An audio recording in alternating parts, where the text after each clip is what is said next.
Germain, alchemist, diplomat, teacher of the masters and men. Saint Germain is a master of freedom who teaches us how to liberate our souls and be free from the bondage of the human condition. The master's attainment is vast, and yet he prefers to be thought of as simply a holy brother. Saint Germain is the Kohan, Lord, of the seventh ray of freedom, hierarch of the Aquarian Age, and sponsor of the United States of America. Through many lifetimes, he has lived to make men free. He is the initiator of souls in the science of ritual and alchemy. He teaches the art of transmutation through the violet flame by the power of the spoken word.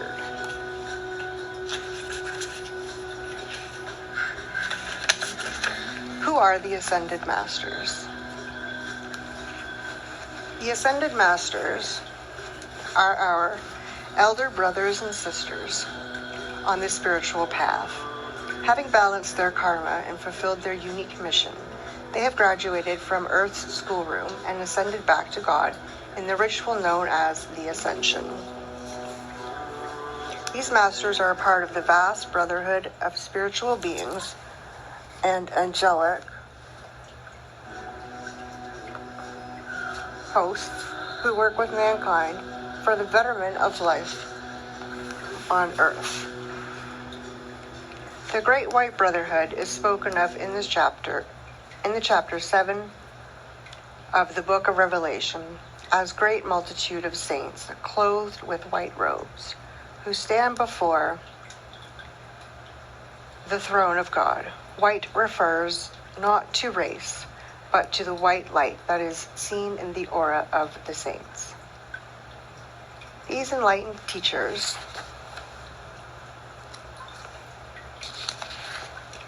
have emerged from all races and nationalities, from all walks of life and religions. Many are familiar to us, having walked among us throughout the ages. Others are ancient beings of light, unrecorded in human history, whose names have long ago become secondary to the flames they bear.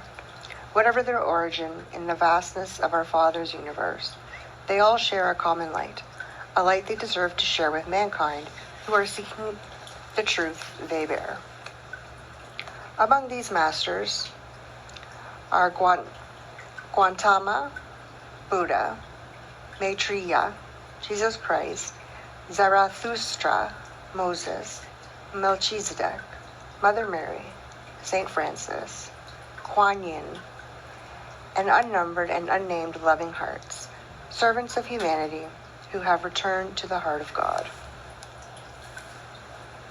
The Brotherhood works with earnest seekers and public servants of every race, religion, and walk of life to assist humanity in their forward evolution.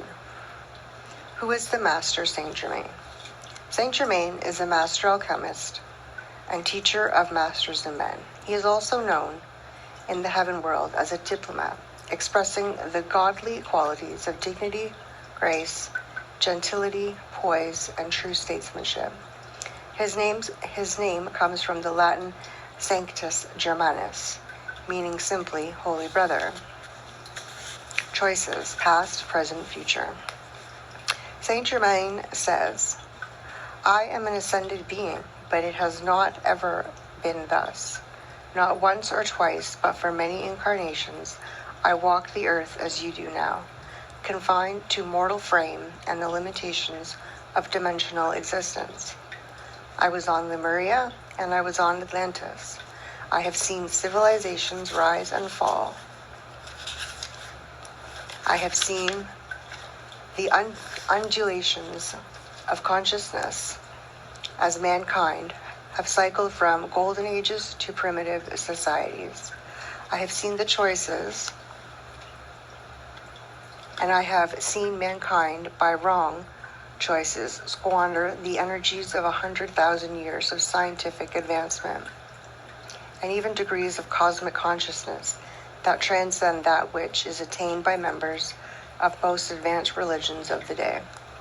Yes, I have seen the choices and I have chosen.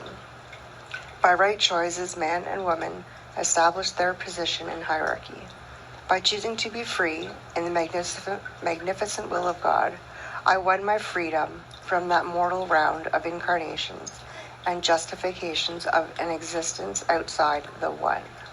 I won my freedom by that flame, that keynote of the Aquarian cycle traced by alchemists of old, that purple elixir the saints do hold. You are mortal. I am immortal. The only difference between us is that I have chosen to be free, and you have yet to make that choice. We have the same potential, the same resources, the same connection to the One. I have taken mine to forge a God identity, for long ago the still small voice within spoke the fiat of Alpha and the living God. Children of the One, forge your God identity. And in the stillness of the night, I heard the call and I answered, I will. And when I said, I will, all of cosmos echoed, I will. The will to be summons the vastness of the potential of being. I am Saint Germain, and I have come to claim your soul and the fires of your heart for the victory of the Aquarian Age. I have set the pattern for your soul's initiation. I have a message. It is a message of freedom, of opportunity to rise, to be what, in fact, you, as the stars, are ordained to be. I will assist you to implement the divine plan of your life. I will come to you, and I will speak within your heart. I am on the path of freedom. Take that path, and you will find me there. I am your teacher, if you will have me. Lessons from past lives. Throughout Saint Germain's incarnations as ruler, priest, prophet, defender of Christ, scientist, and discoverer,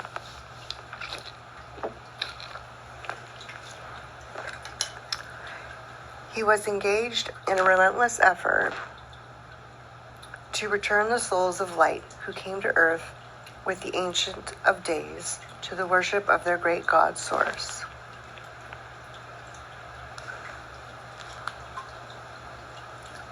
Over 50,000 years ago, Saint Germain was the ruler of a Golden Age civilization in a fertile country where the Sahara Desert now is.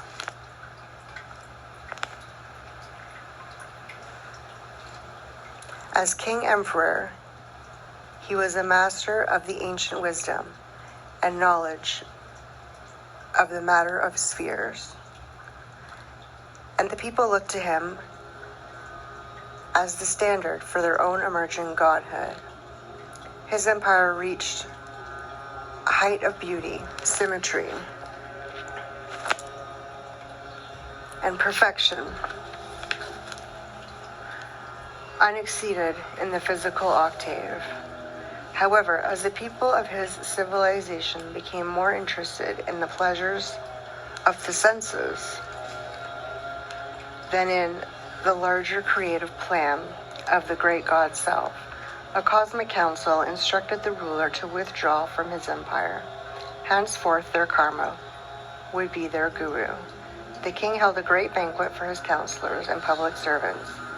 His 576 guests each received a crystal goblet filled with an elixir that was pure electronic essence.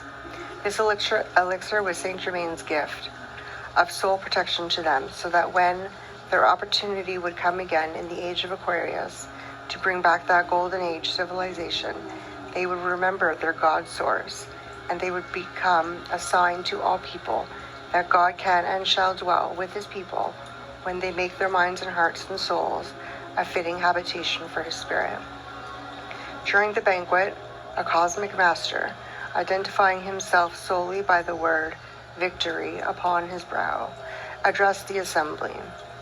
He warned the people of crisis they had brought upon themselves by their faithlessness, rebuked them for their neglect against their great God's source, and prophesied that the empire would come under the rule of a visiting prince who would be seeking to marry the king's daughter. The king and his family withdrew 7 days later to the golden, etheric city, counterpart of the civilization. The prince arrived the next day and took over without opposition. High priest on Atlantis.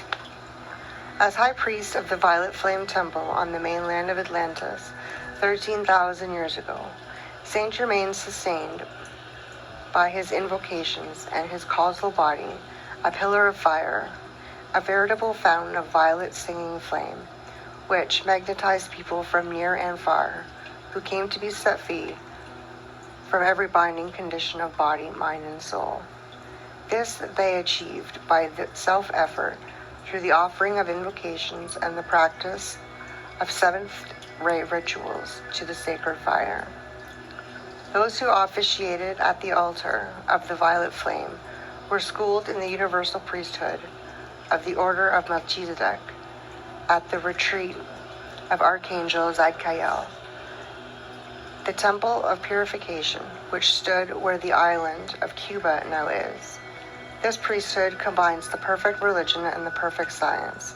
It was here that both Saint Germain and Jesus received the anointing spoken by Zadkiel himself. Thou art a priest for even after the order of Melchizedek. Prior to the sinking of Atlantis, while Noah was yet building his ark and warning the people of the great flood to come, Saint Germain was called with a few faithful priests to transport the flame of freedom from the temple of purification to a place of safety in the Carpathian foothills in Transylvania. Here they carried on the sacred ritual of expanding the fires of freedom, even while mankind's karma was being exacted by divine decree. In succeeding embodiments, Saint Germain and his followers, under the guidance of their teacher, known as the Great Divine Director, or the Master R, rediscovered the flame and continued to guard the shrine. Later, the Great Divine Director, assisted by his disciple, established a retreat at the site of the flame and founded the House of Rakovski, the royal house of Hungary. The prophet Samuel. In the 11th century BC, Saint Germain was embodied as the prophet Samuel. He was an outstanding religious leader in a time of great apostasy, serving as the last of Israel's judges and the first of her prophets. In those days, the judges did not simply arbitrate disputes. They were charismatic leaders who were believed to have direct access to God and who could rally the tribes of Israel against oppressors. Samuel was the messenger of God's liberation of the seed of Abraham from bondage to the corrupt priests, the sons of Eli, and from the Philistines, who had slaughtered the Israelites in battle. He is traditionally named alongside Moses as a great intercessor. When the nation faced continuing threats from the Philistines, he courageously led the people in a spiritual revival, exhorting them to return unto the Lord with all your hearts, and to put away the strange gods. The people repented and beseeched Samuel not to cease calling upon the Lord to save them. As he was praying and offering sacrifices, a violent thunderstorm was unleashed, allowing the Israelites to overtake their enemies. The Philistines never rose again in the days of Samuel. The prophet spent the rest of his life administering justice throughout the land. When he grew old, he appointed his sons to be judges over Israel, but they were corrupt, and the people demanded that Samuel give them a king to judge us, like all the nations. Deeply grieved, he prayed to the Lord and received the direction that he must carry out the mandate of the people. The Lord told him, "They have not rejected thee, but they have rejected me, that I should not reign over them." Samuel warned the Israelites of the dangers that would befall them through their rulers. But they still clamored for a king. Thus he anointed Saul as their leader and charged him and the people to always obey the voice of the Lord. But when Saul proved to be an unfaithful servant, Samuel pronounced the Lord's judgment upon him for his disobedience and secretly anointed David as his king. When the prophet died, he was buried at Ramah. All of Israel mourned his passing. Saint Joseph of the Holy Family. Saint Germain was also embodied as Saint Joseph, the father of Jesus and husband of Mary. There are few references to him in the New Testament. The Bible traces his lineage back to David. It also recounts how when the angel of the Lord warned him in a dream that Herod planned to kill Jesus, Joseph heeded the warning and took his family to Egypt, returning after Herod's death. Joseph is said to have been a carpenter, and is thought to have passed on before Jesus began his public ministry. In Catholic tradition, Saint Joseph is revered as patron of the Universal Church, and his feast is celebrated on March 19th. The Ascended Master Jesus had said that Saint Joseph taught him much more than carpentry. He taught me the sacred labor of the alchemy of the Holy Ghost, the changing of the water into wine. Truly, I am the son of Joseph, the great miracle alchemist of all time, and truly my work show forth his handiwork, and he blessed grace of my mother. Where history has not preserve the record, the Ascended Masters have from time to time given us glimpses into the life of the Holy Family. One such story was dictated by Mother Mary to Mark Prophet in 1968. I recall one morning when beloved Jesus was yet a small lad that came to me with a very hard piece of wood that he was trying to whittle. He desired that I should persuade Joseph to exchange it for a softer piece, one that would lend itself more easily to molding. I sat him on my knee, and I proceeded to explain to him that there was an ingrained quality that of old had been placed within trees, making one to possess a harder quality and another a softer quality. I told him that the softwood would easily mar, and that were he to use it, the little image that he sought to whittle would not endure the knocks and tumbles that might later come to it, whereas a carving made of hardwood would endure more sustainably. I had also told him that the wood enjoyed being shaped by his hands, and that the only difference between the soft and hardwood would be that of a greater use of patience on his part. He brushed his hair back, which had fallen across his eyes, and with great and quick gentleness planted a kiss upon both of my cheeks. I noticed a trace of a tear in one eye as he dashed away to continue his work of shaping the hardwood. Mother Mary had said that Saint Joseph did father and nourish the Christ child, and therefore set the pace of the age of Pisces. May all of you who are at the masculine ray in this life remember his example in all his lifetimes, and know that your stature in God can be modeled after this role model of one who dared to defend woman, who dared to raise up that man-child and stand as the protector not only of a family, but of an entire area of a planet, until that one could fulfill his Christhood. Saint Alban, first martyr of Britain. In the late 3rd century, Saint Germain was embodied as Saint Alban, the first martyr of Britain. Alban lived in England during the persecution of Christians under the Roman Emperor Diocletian. He was a pagan who had served in the Roman army and settled in the town of Verulamium, later renamed St. Albans. Alban hid a fugitive Christian priest named Amphibolus, who converted him. When soldiers came to search for him, Alban allowed the priest to escape and disguise himself in the cleric's garb. Once his deed was discovered, Alban was scourged and sentenced to death. Legend says that so great a multitude gathered to witness his execution that they could not pass over a narrow bridge that had to be crossed. Alban prayed out, and the river parted to give passage to the crowd, whereupon his appointed executioner was converted and begged to die in his place. The request was denied, and he was beheaded along with Alban. Master teacher of the Neoplatonists.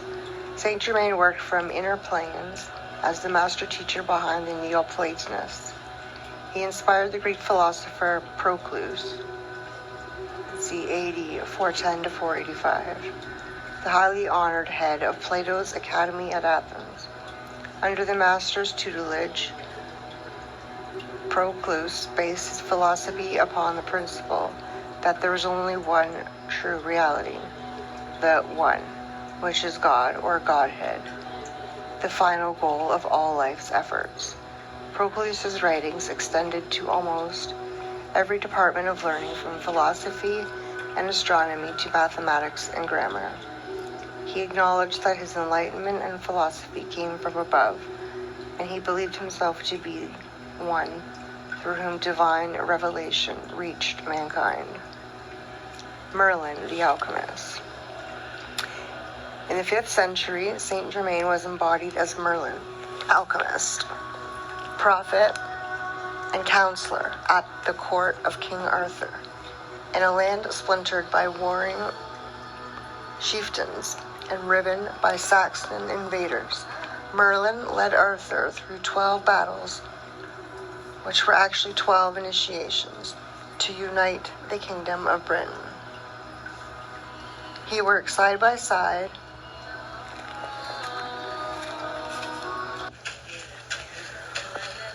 Merlin, the alchemist.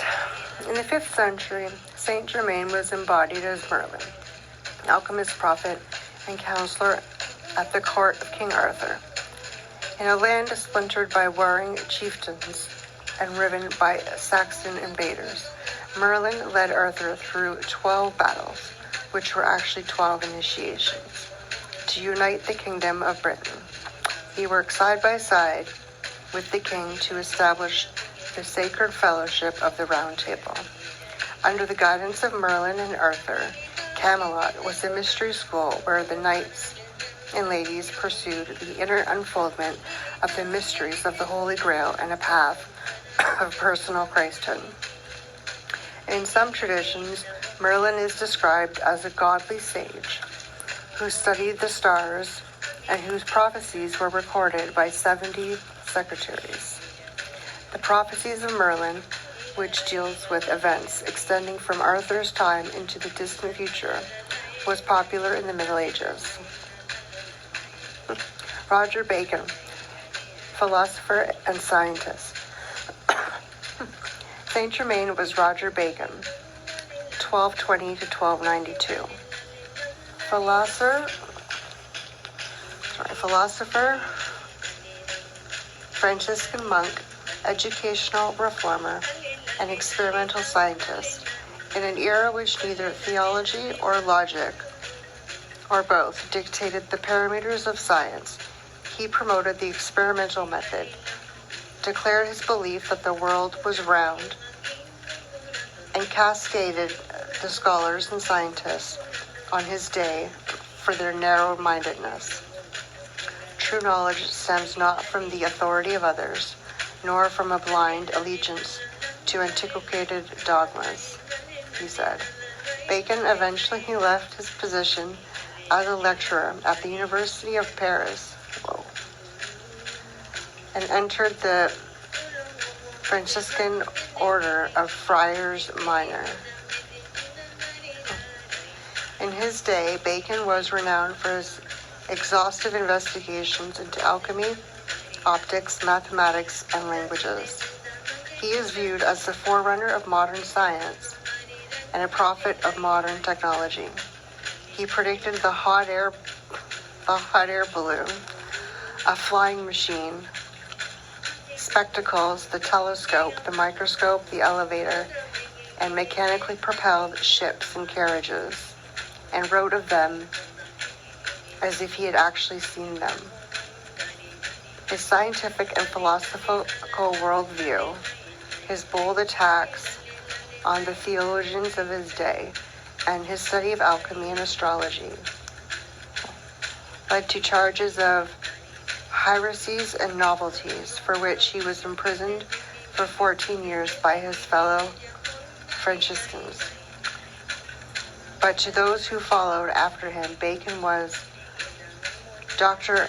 Mirabilis, a wonderful teacher, an epithet by which he has been known throughout the centuries. Christopher Columbus. Saint Germain was also embodied as Christopher Columbus in 1451 to 1506, discoverer of America. Over 2 centuries before Columbus sailed, Roger Bacon himself had set the stage for Columbus's voyage to the New World when he stated in his Opus Majus that the sea between the end of Spain on the west and the beginning of India on the east is navigable in very few days if the wind is favorable. Although the statement was incorrect in that the land to the west of Spain was not India, it was instrumental in Columbus's discovery. He quoted the passage in a 1498 letter to King Ferdinand and Queen Isabella and said that his 1492 voyage had been inspired in part by this visionary statement. Columbus believed that God had made him to be the messenger of the new heaven and the new earth, of which he spoke in the Apocalypse of St. John. After having spoken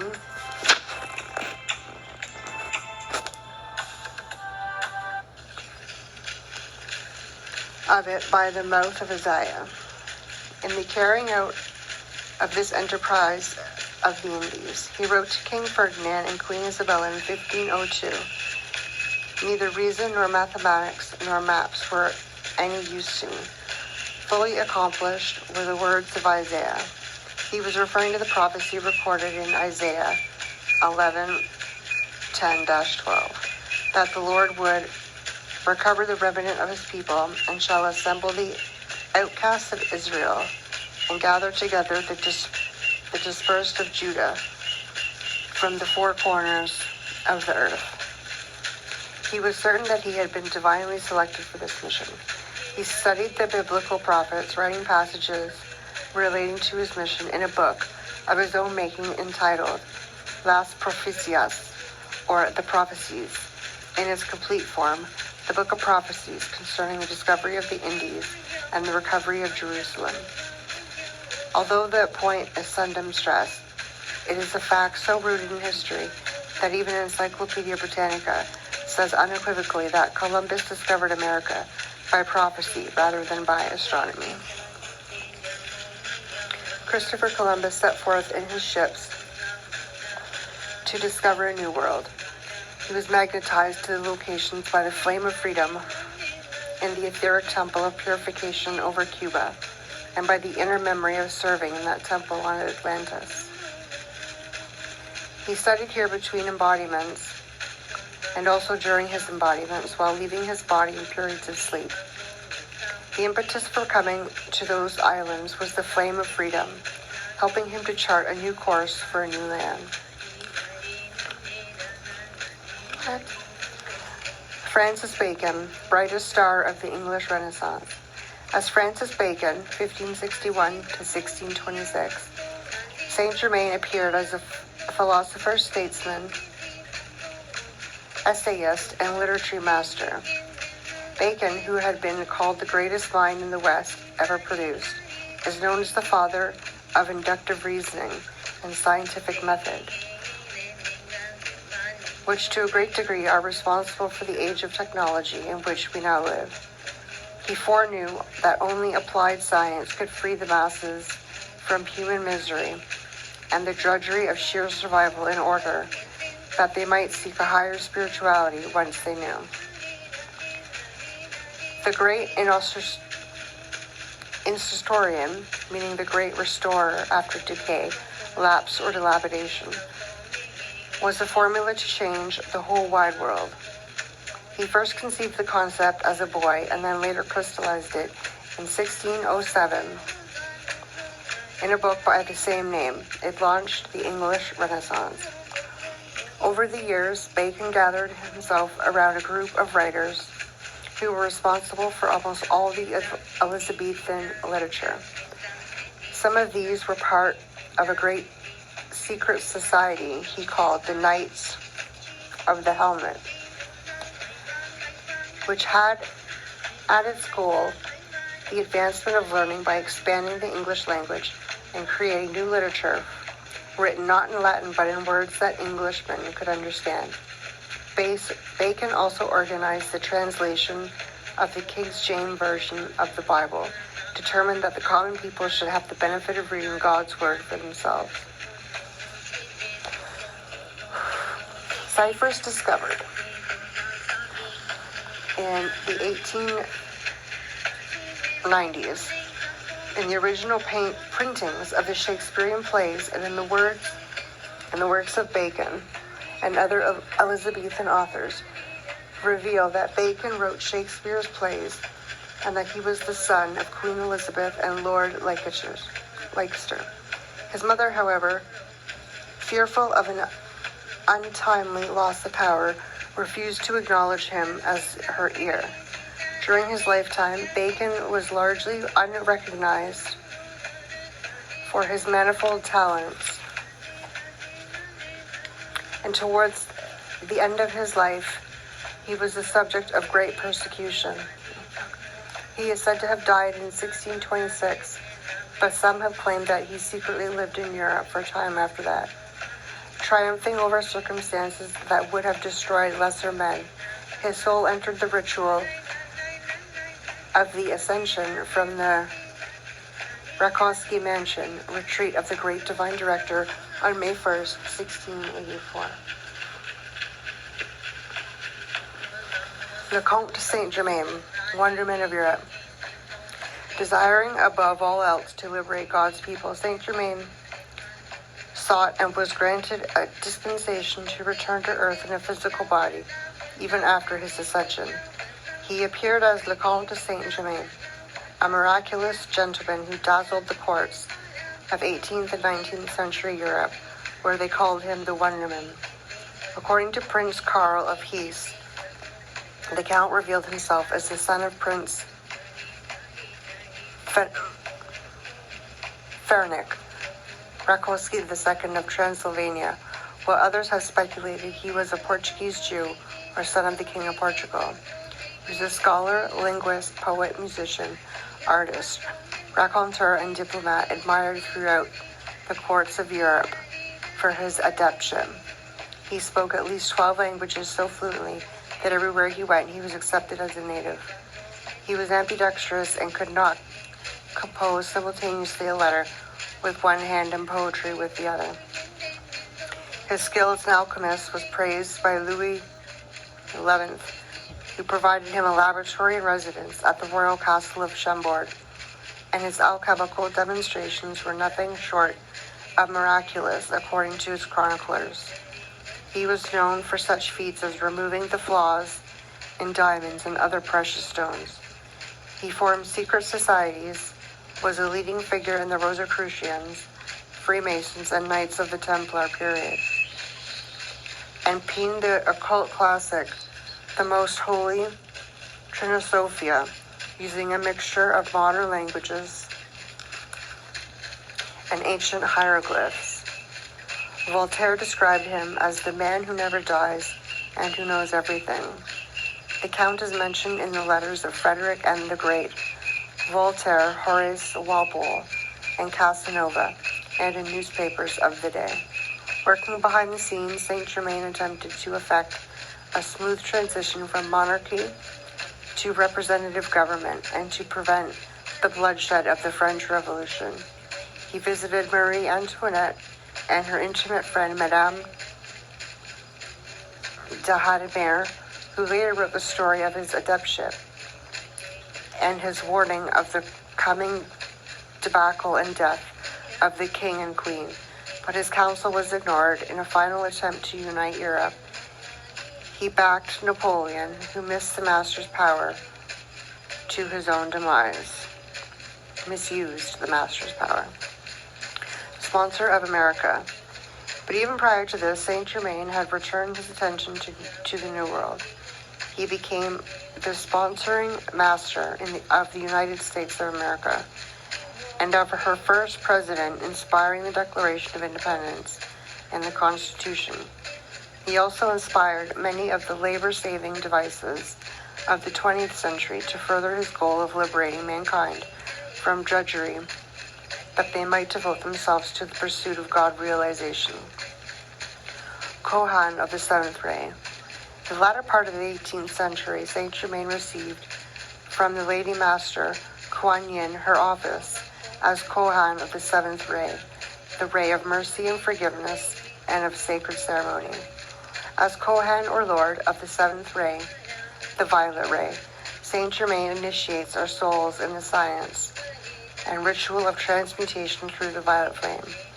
He is the seventh angel prophesied in Revelation 10:7, who comes to sponsor the finishing of the mystery of God, as he hath declared to his servants, the prophets.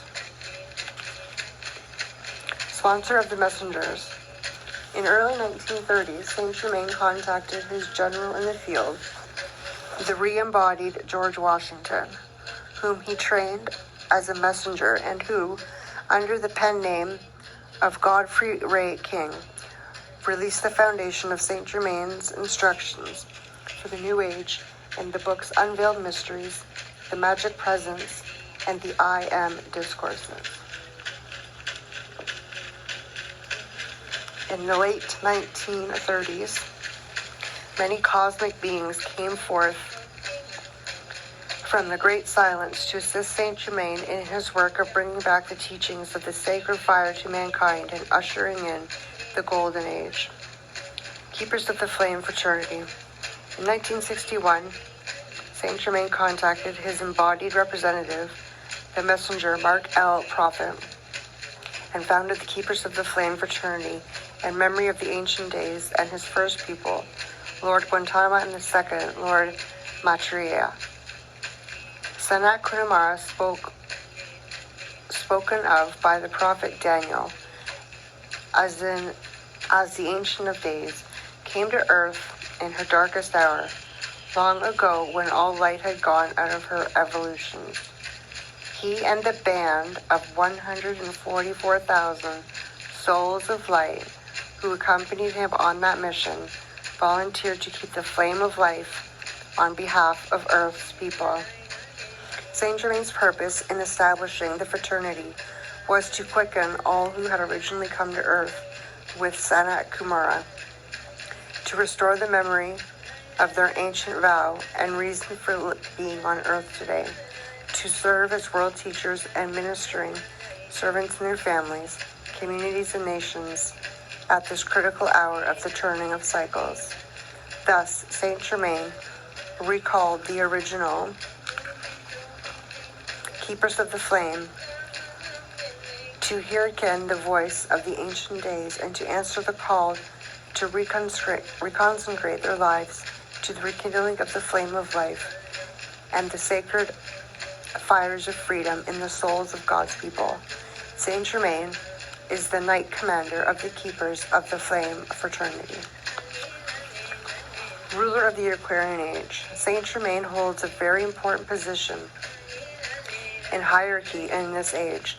Not only is he the Kohan of the seventh ray of freedom, mercy, transmutation, and ritual, but he, together with his twin flame, the Ascended Lady Master Portia, is the hierarch of the Aquarian Age. Each 2,000-year cycle comes under one of the 7 rays. Jesus, as Kohan of the 6th ray, held the office of hierarch in the age during the last 2,000 years. On May 1st, 1954, Saint Germain and Portia were anointed as directors for the coming cycle of the 7th ray. On this date, Saint Germain received from Sanat Kumara the scepter of power, and from the Master Jesus the crown of authority to direct the consciousness of mankind for this 2,000-year period. This does not mean that the influence of the Ascended Master Jesus has receded.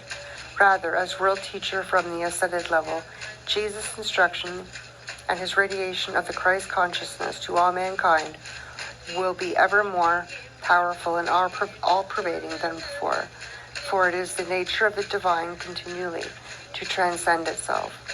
We live in an expanding universe, a universe that expands from the center of each individualized Son, S-U-N, of God. This dispensation means that we are now entering a 2,000-year period when, by invoking into our beings the violet transmuting flame on the 7th ray, the God energy that the human race has misqualified for thousands of years, may be purified and all mankind cut free from fear, lack, sin, sickness, and death, and all may walk in the light as God-free beings. Saint Germain is the great sponsor of freedom's flame, while Portia is the sponsor of the flame of justice. Freedom and justice are the yin and yang of the 7th ray of Aquarius, and together with mercy, they provide the foundation for all other attributes of God to be outpictured in the 7th dispensation.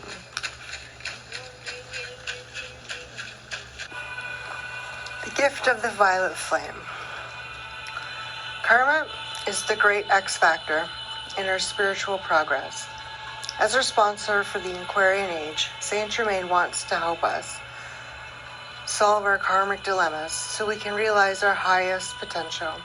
His solution, the violet flame. With regular use, the violet flame can bring positive changes into our lives and transmute the buildup of mankind's karma that could result in the darkness prophesied for our time. The violet flame is the 7th ray aspect of the Holy Spirit. It is the sacred fire that transmutes the cause, effect, record, and memory of sin or negative karma. It is also called the flame of transmutation, of freedom, and of forgiveness. The violet flame works in microcosmic and macrocosmic worlds and is the key to individual and world transmutation. When the violet flame is invoked into action, it brings about change in whatever it contacts. The violet flame can alter, mitigate, or entirely turn back prophecy. When you invoke the violet flame in the name of your own God self, through the heart of Jesus Christ and Saint Germain, angels of the 7th ray direct it into density, discord, and the accumulation of negative karma. Retreats of the Master Saint Germain. Saint Germain has had a number of etheric retreats, homes and temples of light, where he receives students and anchors the flame of freedom for the earth. These retreats are on the etheric plane, sometimes called the heaven world, a realm that interpenetrates the physical world but is in another dimension of being. The heaven world is a vast and yet well-organized place, with many retreats, temples, and cities of light. The Cave of Symbols, the retreat of Saint Germain in the Rocky Mountains. The Royal Teton Retreat and the Cave of Symbols are 2 retreats in North America that are used regularly by Saint Germain. The Cave of Symbols is Saint Germain's own retreat, and it is located in Table Mountain in the Rocky Mountains. One enters the retreat through a cavern in the mountain lined with pink and white crystal, and then moves on into a vaulted chamber 200 feet wide, covered with stalactites and of rainbow hue in the formation of occult symbols. as focuses of the rainbow rays of God in geometric keys to the release of Fohat. The energy that blazes through these symbols extends throughout the United States and has most significant influence upon her people, keying into their consciousness and matrix of the Golden Age, and the remembrance of their lost inheritance. The cave derives its name from these symbols. On the opposite wall, at a far side of the chamber, there are 3 arcs, spaced 20 feet apart. The first, a deep rose, the second, a penetrating white, and the third, cobalt blue. These are the focuses of great cosmic beings for the victory of the Christ consciousness in America. Accompanied by the Master Saint Germain, who raises his hand toward the center archway, we gain entrance to a tunnel that opens at his command.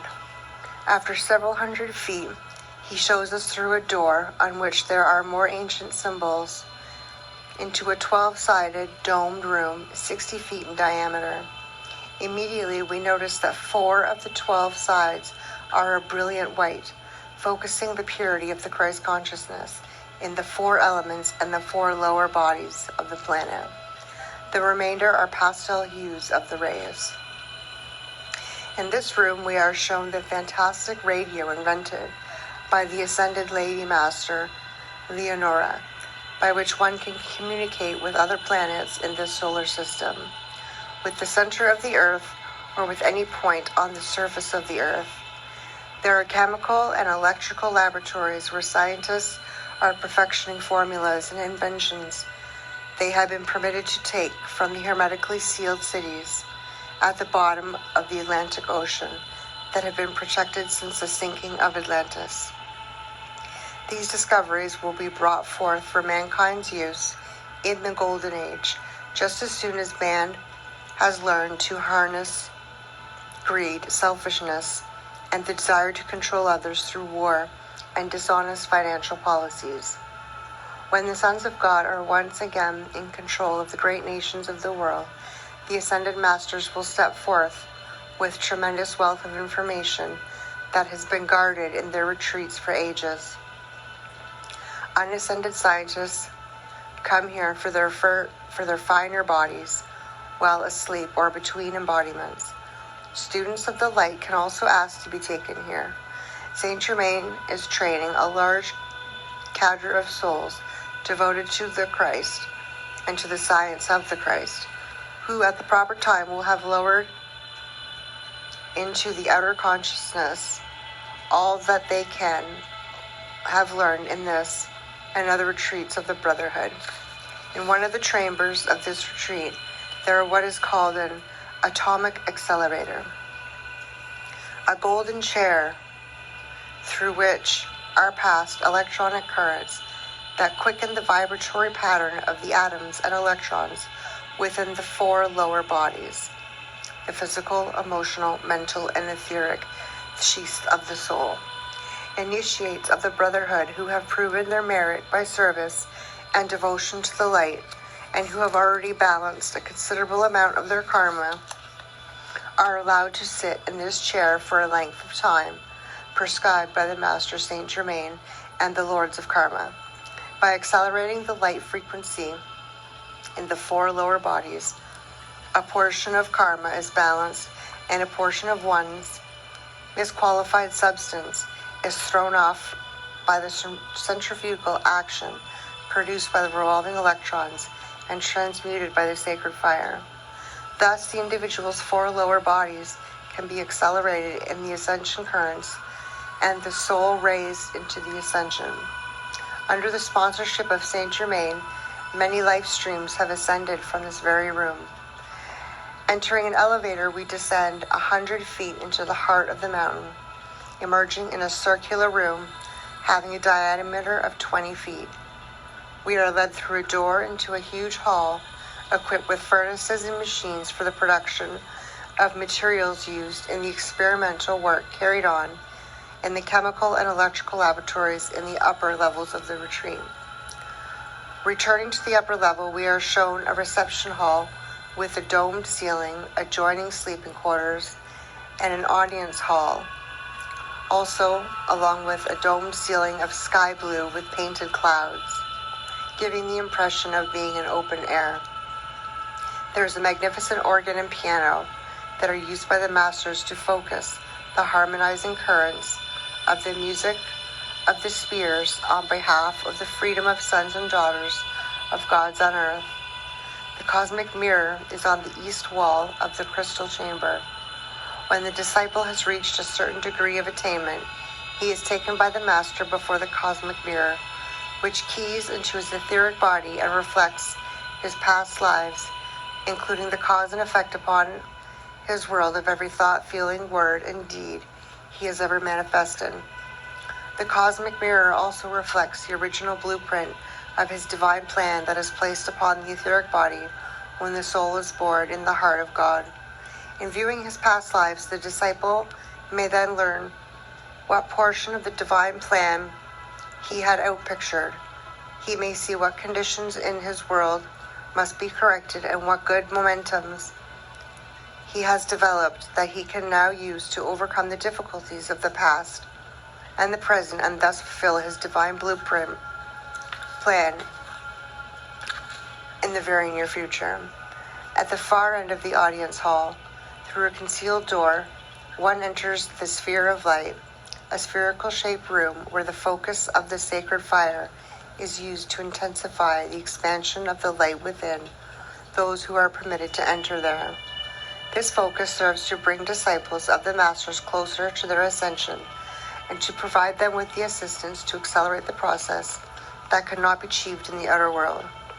It is a very real and enlivening experience to stand before the cosmic mirror in this retreat. The disciple needs to be ready to look through the illusions, the fantasies, and the synthetic self. He must be able to own up to the deceits that the ego continually practices against itself. It is not possible to hide anything from God. The sincere student who would like to get rid of these illusions may call to Saint Germain to be taken to stand before the cosmic mirror. The Rakovski Mansion and the Temple of the Maltese Cross. The Rakovski Mansion is a focus of freedom in the foothills of the Carpathian Mountains in Transylvania, now part of Romania. Resembling a medieval castle surrounded by woods, this physical focus remains hidden from the eyes of the world. Saint Germain came here before the sinking of Atlantis, carrying the freedom flame under the direct guidance of his teacher, the great divine director. Saint Germain re-embodied here in later centuries, and under the guidance of his guru, rediscovered the flame that he had planted and built the Rakovski Mansion. Here he entered the heads of state of the European nations, taught the science of alchemy, and attempted to unite Europe and expand the freedom flame in the hearts of people. The flame room in the center of the mansion seats approximately 100 persons. It is a rectangular room having entrances on either end, the altar being on the long side of the room, with a platform and podium for the officiating hierarch, and the freedom flame in the shades of violet blazing on the altar behind the speaker. The physical focus is today, for the most part, inactive, yet the flame continues to blaze there upon the altar. Saint Germain has transported archives, paintings, and collections from his retreats to this focus in the cave of symbols. However, just over the house of Rakovski is in the etheric realms. He has recently built an etheric temple in the shape of a Maltese cross. This is a permanent focus of the flame of freedom on behalf of the millions of live streams who yearn to drink deeply of the draught of freedom and to taste the elixir of immortal life that has become a legend as the framed fountain of eternal youth, which was sought after by Ponce de Leon and the explorers who came to the New World. The great divine director has described some of the activities of this retreat. I am the founder of the House of Rakovski, and in our mansion in Transylvania, where there have been established on the etheric plane a sacred temple of the Maltese Cross. There are enshrined records of past civilizations of glory and blueprints for a golden age to come. Some of you journeyed to that retreat in past embodiments when Saint Germain acted as host, and you came in physical bodies to be entertained there by the wonderment of Europe, my disciple and your knight commander. The music of tales from the Vienna woods can help us attune with this retreat. The Royal Teton Retreat. The Royal Teton Retreat, congruent with the Teton Range near Jackson Hole, Wyoming, is the principal retreat of the Great White Brotherhood on the North American continent. The Ascended Master Confucius is the hierarch of this physical etheric retreat in the Grand Teton Mountains. This retreat is an ancient focus of great light, where the 7 rays of Elohim and archangels are enshrined. The Lords of Karma, Gautama Buddha, and all members of the Great White Brotherhood frequent this gathering place of the Ascended Masters and their disciples, while also maintaining the specialized functions of their own retreats.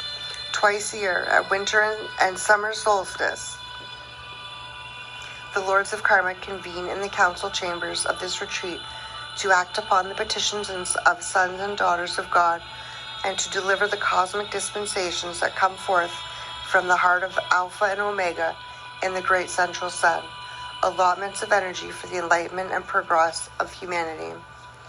Accompanied by the Ascended Master Saint Germain, Guy W. Ballard, now the Ascended Master Godfrey, visited the Royal Teton Retreat early in 20th century. He recorded his experiences there and in the Cave of Symbols, and in his books, Unveiled Mysteries and the Magic Presence. We approached the hidden entrance of the Royal Teton Retreat, accompanied by Ascended Master, for whom large boulders on the mountainside part and great bronze doors open wide. We descended in an elevator 2,000 feet into the heart of the mountain. Entering the reception hall, we behold a magnificent tapestry, heavily embroidered with silk and jewels, depicting the founders of the retreat in the act of invoking tremendous power from the sun. There is a great council hall, 200 feet long, 100 feet wide, with whose ceilings is 50 feet high. White onyx forms part of the walls. Others are of highly polished blue and rose granite. A vein of gold left in its natural state in the rock of one wall enhances the setting. In the center of the arch ceiling is a disc of gold, 12 feet in diameter. A 7-pointed star, formed entirely of dazzling yellow diamonds, fills the center of the disc and emits a brilliant golden light. Surrounding the focus of the central sun are 2 12-inch rings. The inner ring is the rose pink, and the outer ring is a deep iridescent violet. 7 smaller discs also surround the central sun, focusing the 7 rays of the Elohim that contact and invigorate the 7 chakras in man and the ganglionic centers in animal life. The currents that the Elohim direct through these focuses also benefit the elemental kingdom and plant life on earth. Focused in the wall at the far end of this hall is a large eye, representative of the all-seeing eye of God. Through it, mighty currents are directed for the realignment of forces upon earth with the immaculate pattern God holds for all of his creation. The 7 rays of the Elohim are enshrined in his retreat, and the rays are concentrated and anchored in this large image of the all-seeing eye of God in the great council hall. On another wall is a panel of precipitated substance used as a mirror for the instruction of initiates of the Ascended Masters and members of the Brotherhood. Here, the Masters project the Akashic records and activities upon Earth or any other planet on which they may desire to give instruction, past, present, and future. Also in this retreat are record rooms containing spindles on which are recorded in pressed gold the records of many civilizations that have existed upon Earth since its earliest days. Other rooms contain gold and jewels that the Ascended Masters have rescued from the lost continents and civilizations that have fallen. In the center of the room where the gold is kept is a focus for the precipitation of sunlight. In another room, the threefold flame is focused. There is also a violet flame chamber, as well as departments of science and rehabilitation and council halls, where there is a continual planning and development of projects to be carried out by souls in embodiment.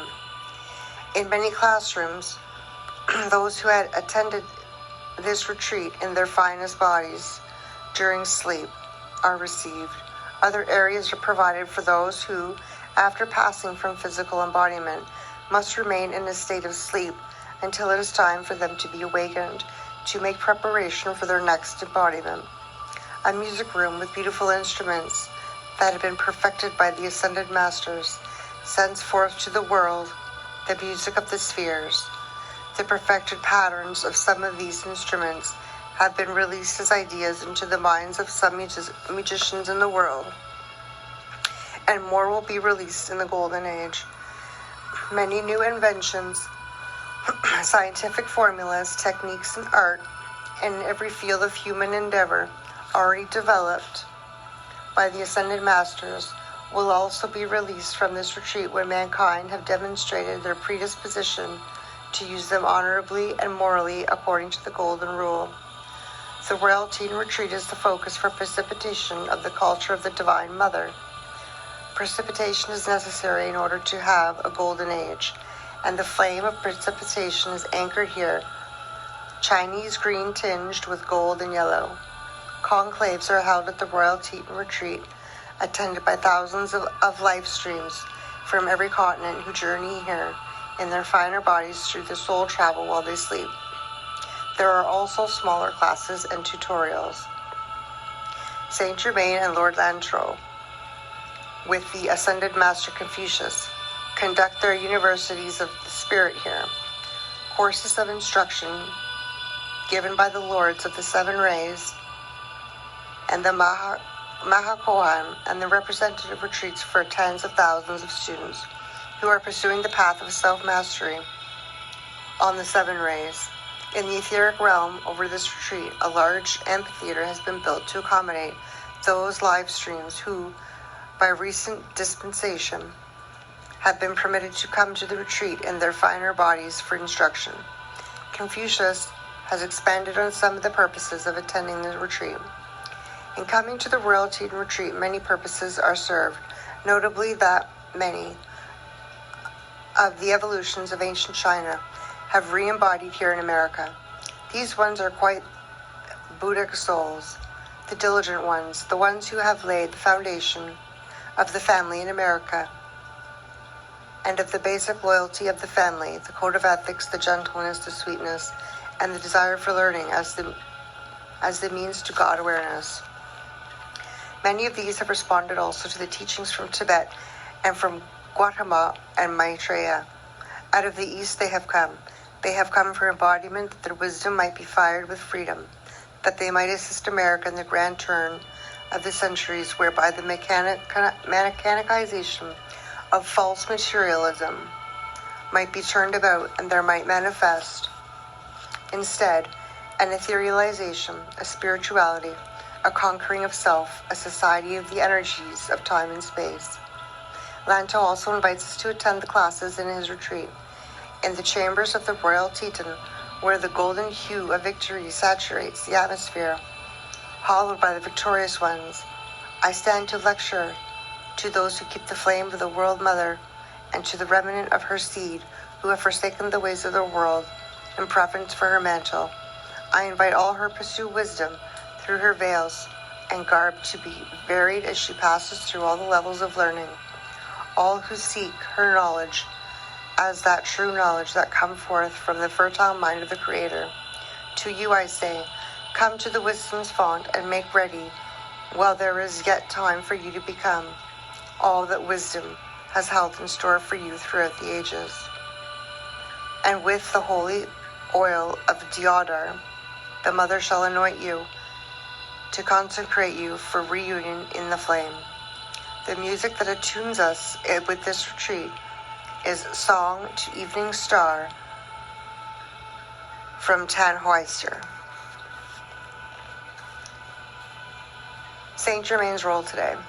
Saint Germain's role today is absolutely pivotal to the forward progress and evolution of mankind on Earth. We cannot do this without the Master if there is to be any hope of a golden age.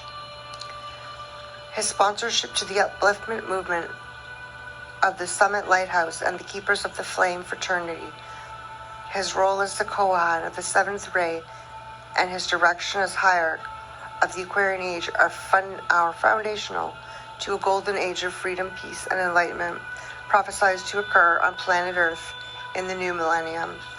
Saint Germain's gift of the violet flame and his sponsorship of the nation of America are gifts beyond compare.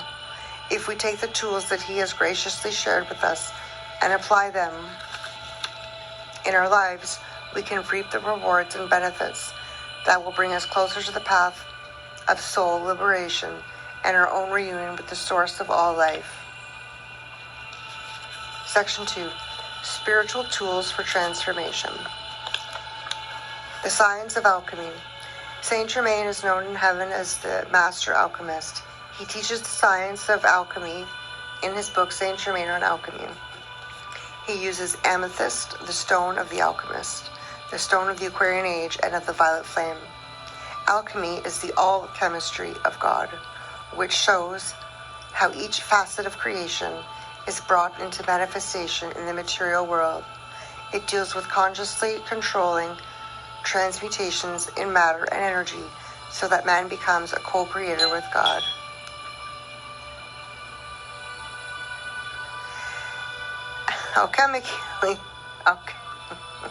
Alchemy is the science that enables us to access the universal light that is our true heritage.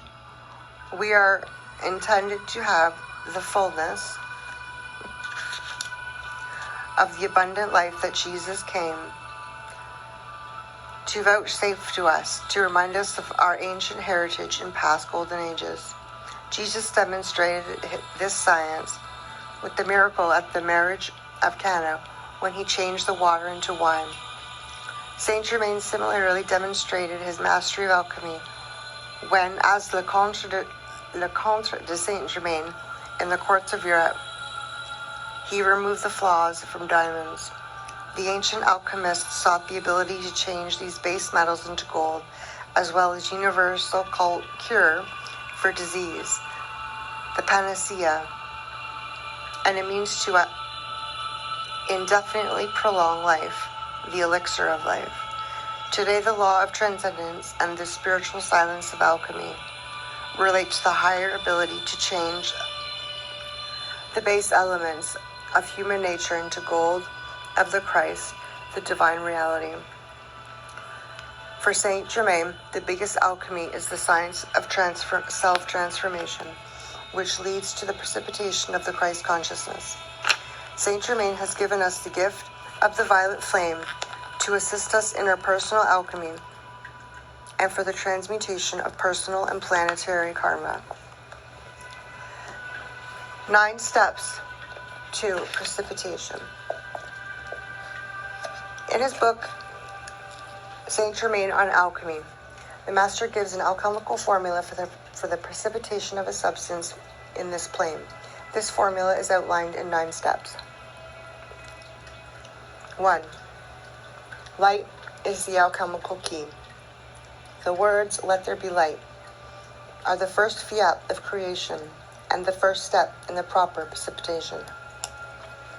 2. Create a mind blueprint of the object you wish to produce. This should incorporate definite size, proportion, substance, density, color, and quality in detailed picture form. 3. Determine where in time and space you wish it to manifest. 4. If you know the material substance of which it is composed, memorize its atomic pattern. If you don't know, leave it all to the divine intelligence within your higher mind to register the pattern for you from the universal intelligence and impress it upon your memory, body, and your mind.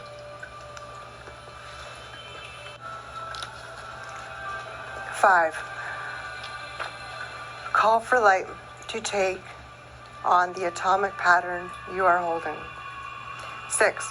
Call for the multiplication of this atomic structure until molecules of substance begin to fill the void occupying the space in which you desire the object to appear.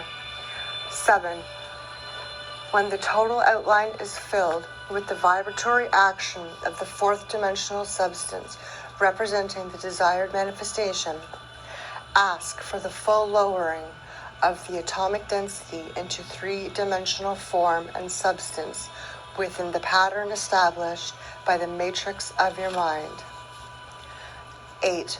When the visualization of the blueprint within your mind is complete, it ought to be immediately sealed with the words, "It is finished." These words are the second fiat of creation following, "Let there be light." Do not misunderstand this step and think that by sealing your plan, you are closing the door to the improvements of its design. Improvements can be made in subsequent models. Unless you release the blueprint to the elementals and builders of form as a finished work, they cannot properly bring it into manifestation. 9. Protect your creative intent, and as Jesus said, go and tell no man. Don't allow another mind to impinge upon your experiment. This law of precipitation allows you to circumvent concentrated beams of human thought and feeling patterns that can be most disturbing to a successful alchemical experiment. Avoid then the dissipation of energy by the intrusion of a multiplicity of minds, except where two or more individuals are specifically cooperating in a joint precipitation.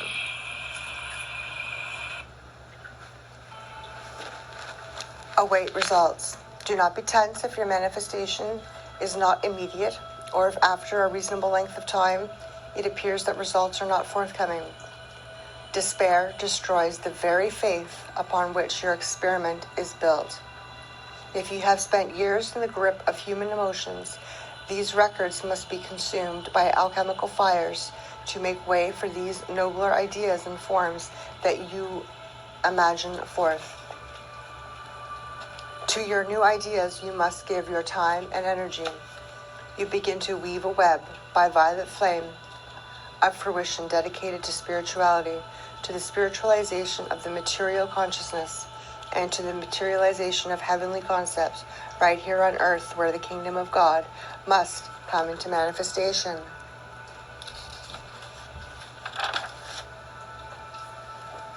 The creation of the cloud. Another alchemical formula released by Saint Germain is a meditation for the creation of the cloud. In Saint Germain on Alchemy, he teaches how to magnetize millions of focal points of light into a brilliant pulsating cloud of infinite energy that can be directed into personal and planetary problems for the healing of specific conditions, such as disease, pollution, crime, and war. The following pages give an outline of this ritual. Meditation on the Creation of the Cloud by Saint Germain. With God, all things are possible. If you possess his consciousness, then all things are, in fact, immediately possible to you. If this is not your instantaneous experience, then you need more of his consciousness. The cloud, as the manifestation of the power of your creative energy, the fire of your spirit, will draw into your world the very consciousness of God himself. One of the most very effective means by which change that can be produced is through that I will call the creation of the cloud. I am referring to a cloud of infinite energy that is everywhere present but nowhere manifest until it is called into action. Throughout this ritual, your consciousness must be kept pure, charged with love, aware of the infinite potential of the cosmic mind of God, and completely identified with all constructive momentums. Remember that it is a practice that makes perfect. that it is motive that transfigures design, that it is beauty that transfixes the soul. 1. Stand now before your altar, honoring the living God and his fiat. Take dominion. You are about to create, and you will first create the cloud from the enormous power of God stored at every point in space, waiting to be invoked. 2. We shall create in our minds first a milky white radiance, and we shall see this milky white radiance as an electronic vibratory action of vital, moving, ineffable light. The concentration of light is that which makes the milky white color. 3. Having created in our minds this form of a bright translucent cloud, we allow it to unfold our physical bodies and to occupy our force field. For a moment, we become lost in the midst of the cloud, and then it seems as though it has always been there. Its atmosphere is familiar and comfortable. Let this bright shining cloud at first be 9 feet in diameter around oneself. Later, perhaps, we shall expand it to a diameter of 90 feet, then 900 feet and further. In our early meditations, we shall concentrate on intensifying the action of the white light in our minds. Once we have developed the sense of this cloud being around our physical forms, we shall understand that whereas the cloud can be made visible to the physical sight, our primary concern is to keep its high vibratory action purely spiritual. 5. Those of you who are familiar with electronics and the workings of rheostat will understand that by simple twist of the dial of consciousness, we can intensify the vibratory action of the cloud. We coalesce more light around each central point of light, for our cloud is composed of many light points, whose auras diffuse and blend with one another, making the total effect one of lacy yet highly concentrated white radiance, a pure swirling cloud of cosmic energy. We are amplifying an intense action of the light from within its own force field, more than would normally manifest in a given area. We are thereby drawing upon universal God power to produce this cloud. It first penetrates and then hollows our immediate force field in order that we may have a spiritual altar upon which we may project the pictures of reality we desire to create. 6. This cloud can be used therapeutically for the healing of nations and the soul of a planet. You can also use it as a platform to invoke, as Christ did upon the Mount of Transfiguration, the presence of an ascended masters to assist you in your alchemical experiments and in your ministrations to life. Where you are yet ignorant of just what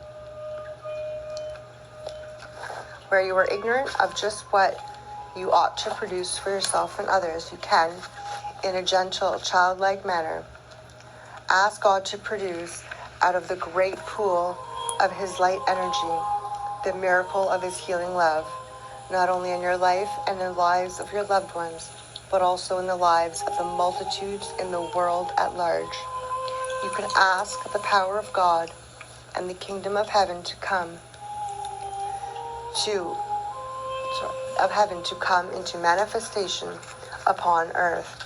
You can ask for the golden age to be born, for an end to strife and struggle. You can ask for love to take dominion over the world. If you will open your heart to the needs of the world and to the love of the Divine Mother that seeks expression through your uplifted consciousness, limitless ideas for universal service will flow into your mind. 7. Ask God to increase the potential of the cloud by giving the following prayer. In the name of the Father, and of the Son, and of the Holy Spirit, I command billions of points of light to now expand. Gather more of the sacred fire. Increase the mighty potential of the fiery cloud, and be the brilliance, the vital, moving, ineffable light of Almighty God, even that light of the cloud of my own mighty I am presence, where I am. By the authority of the universal law of God, I decree this holy thing. O God, I accept it done, and in the name of my own beloved Christ self. And behold, I see it done, and it is done where I am. Christ self of me, hold the vision, train the eye of God upon it, and let me know and experience this expansion. For indeed I am the cloud. The cloud is in me. I am the highly concentrated white radiance. I am the cause behind the effect of the cloud. I am the magnet of the great central sun within my heart, magnetizing the cloud of infinite energy where I am. I am a pure, swirling cloud of cosmic energy.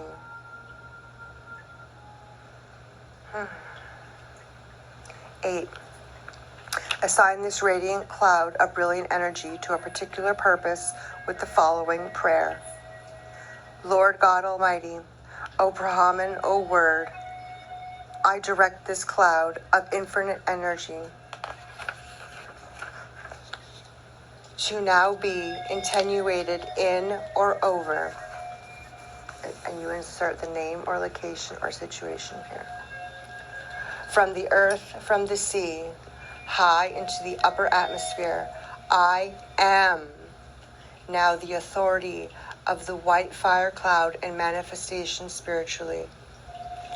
Through the threefold flame of my heart, I am commanding the crystallization of the cloud from spirit to matter.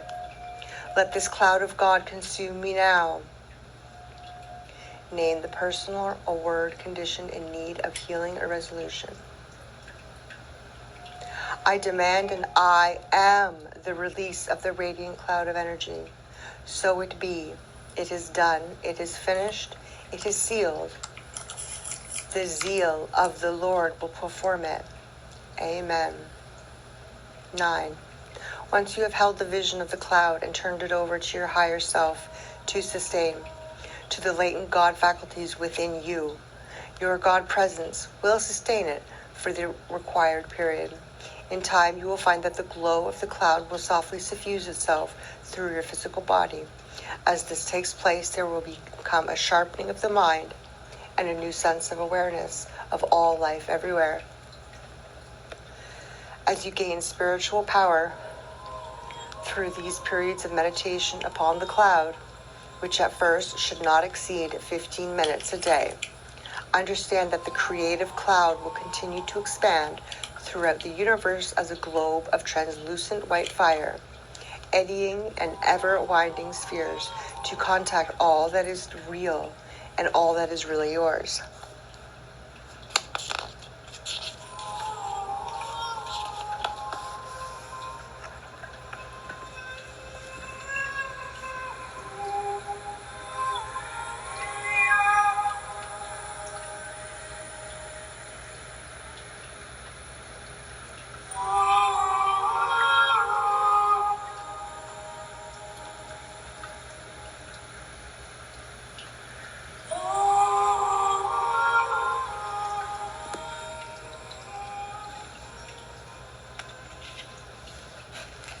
The chart of your divine self. Saint Germain has released the chart of your divine self as a portrait of you and of the God within you. It is a diagram of you and your potential to become who you really are. It is an outline of your spiritual anatomy.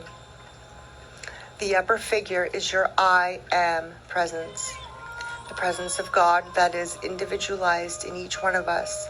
It is your personalized I am that I am. Your I am presence is surrounded by 7 concentric spheres of spiritual energy that make up what is called your causal body. The spheres of pulsating energy contain the record of the good works you have performed since your very first incarnation on Earth. They are like your cosmic bank account. The middle figure in the chart represents the Holy Christ Self, who is also called the Higher Self. You can think of your Holy Christ Self as your chief guardian angel and dearest friend, your inner teacher and voice of conscience. Just as the I am presence is the presence of God that is individualized for each of us, so the Holy Christ Self is the presence of the universal Christ individualized for each of us. The Christ is actually a title given to those who have attained oneness with their higher self, or Christ self. That's why Jesus called Jesus the Christ. What the chart shows is that each of us have a higher self, or an inner Christ. And that each of us is destined to become one with that higher self, whether we call it the Christ, the Buddha, the Tao, or the Atman. This inner Christ is what the Christian mystics sometimes refer to as the inner man of the heart,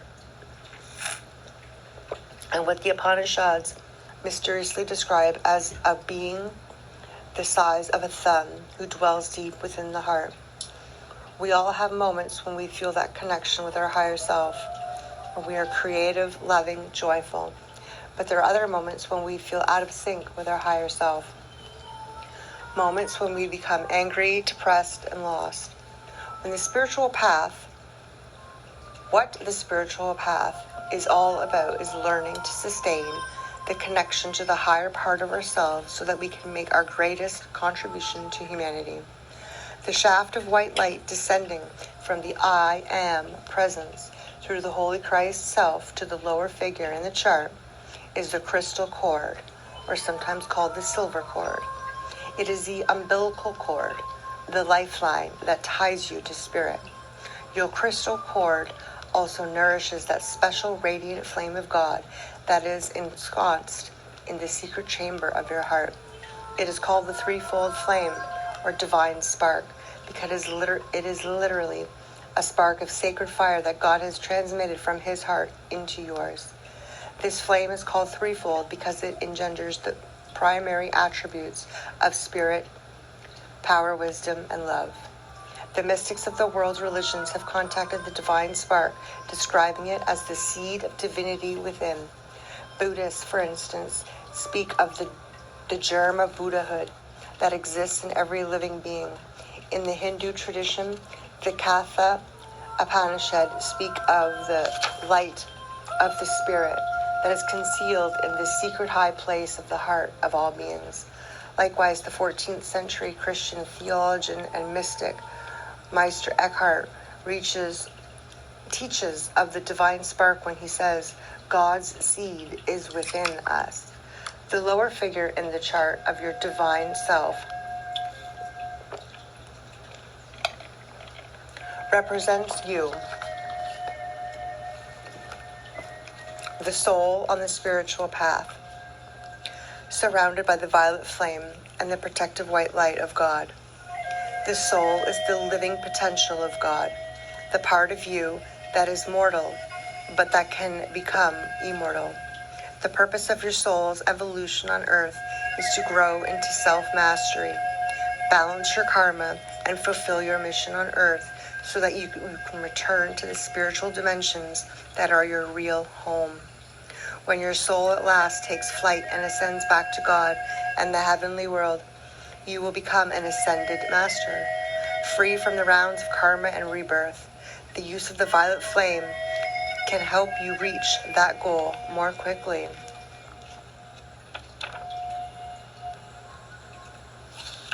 The science of the spoken word. One of Saint Germain's most important gifts to us is his teaching on the science of the spoken word, the science of invoking the light of God to produce constructive change in oneself and the world. This word is the word of the Lord God released in its original fiats of creation. The spoken word is the means of the release of the energies of the word, or the logos, through the throat chakra and by the sons of God in confirmation of that lost word. It is written, "By thy words thou shalt be justified, and by thy words thou shalt be condemned." When a man and woman reconcentrate the throat chakra in the affirmation of the word of God, they become instruments of God's own commandments that fulfill the law of their recreation after the image of the Son. Invocations offered by priests and priestesses of the sacred fire on Lemuria in this power of the spoken word were originally given according to the science of the Logos. The perversion of this science in the practice of black magic occurred later, in the last days of Lemuria, bringing about the destruction of the temples of the Cosmic Virgin and the cataclysm that sank the continent. The Easter Island images are the remains marking the site of the wars of the gods that shook the earth in those terrible days. By contrast, this science of the spoken word was used in its pure form by the Israelites to fell the walls of Jericho. Today, disciples use the power of the word in decrees, affirmations, prayers, and mantras to draw the essence of the sacred fire from the I Am presence to the Christ self and cosmic beings, to channel God's light into matrices of transmutation and transformation for constructive change in the planes of matter. The science of the spoken word, together with that of the creative power of visualization, is the essential key ingredient in all alchemy. Without the word spoken, there is no alchemy, no creation, no change, or interchange in any part of life. It is the alchemist's white stone, which, when successfully applied by the secrets of the heart flame, reveals the new name written, which no man knoweth saving he that receiveth it. When we use mantras or decrees, we meditate on the flame in the secret chamber of our heart. This chamber is your own private meditation room, your interior castle, as Teresa of Avila called it. In Hindu tradition, the devotee visualizes a jeweled island in his heart. There he sees himself before a beautiful altar where he worships his teacher in deep meditation. Jesus spoke of entering the secret chamber of the heart when he said, "When thou prayest, enter into thy closet, and when thou hast shut thy door, pray to thy Father, which is in secret, and thy Father which seeth in secret shall reward thee openly." The master of the Aquarian Age, Saint Germain, teaches his disciples to invoke the violet flame by the power of the spoken word for forgiveness of sins and for the baptism of sacred fire in preparation for transition into the higher consciousness of God. The violet flame can be used to transmute or change any negative energy in our lives, including the energies of hatred, anger, discord, or hardness of the heart. The power of transmutation is a specific quality of the violet flame, which, when invoked into action, changes all that it contacts into a higher and purer state. The following is a simple mantra or decree for the violet flame. As you say this mantra aloud, visualize the spiritual energy of the violet flame erasing your problems, resolving burdens, and liberating you from sadness or regret due to poor choices in the past.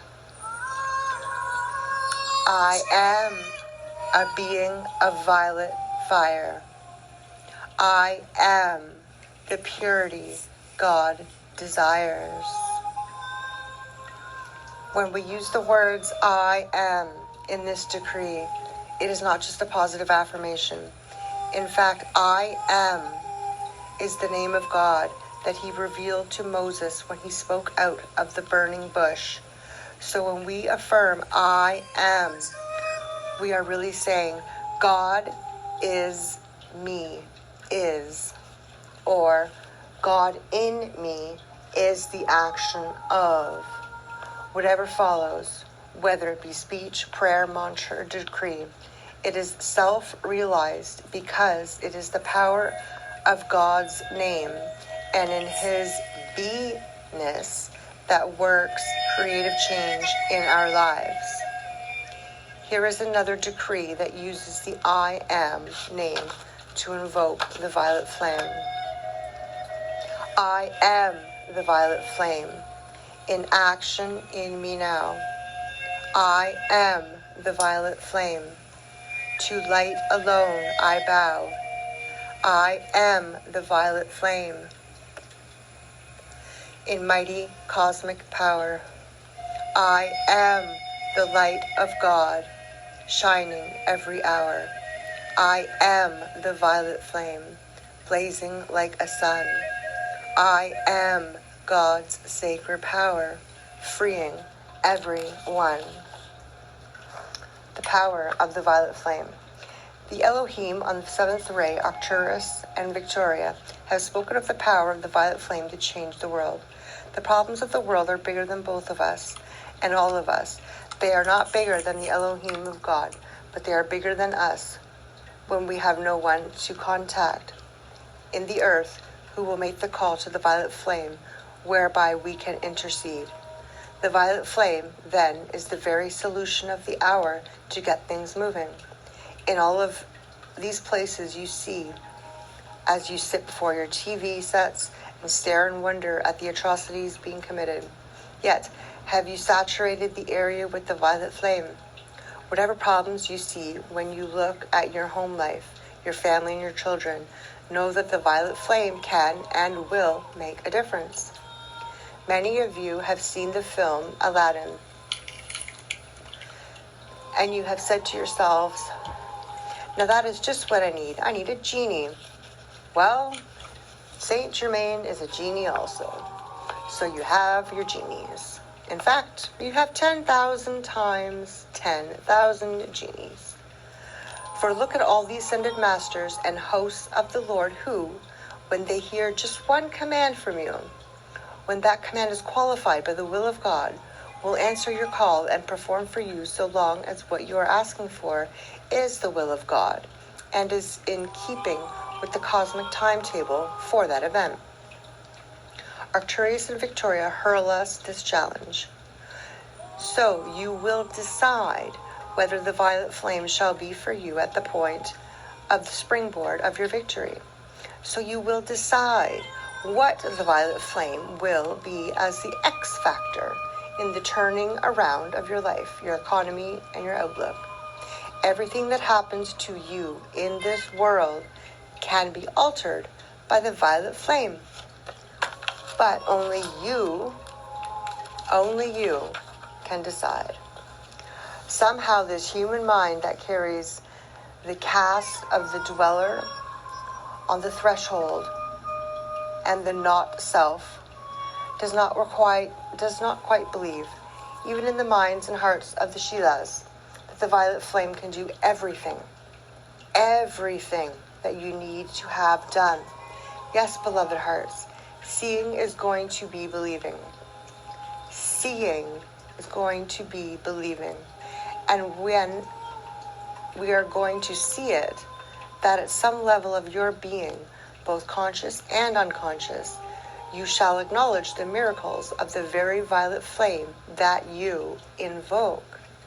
When an alchemist goes into his laboratory, if he does not perform the experiment, if he does not engage in alchemy, nothing happens. Well, if you do nothing, you will see nothing. And so, the experiment must include your invoking the violet flame for a certain amount of time each day until you have a momentum building in your aura.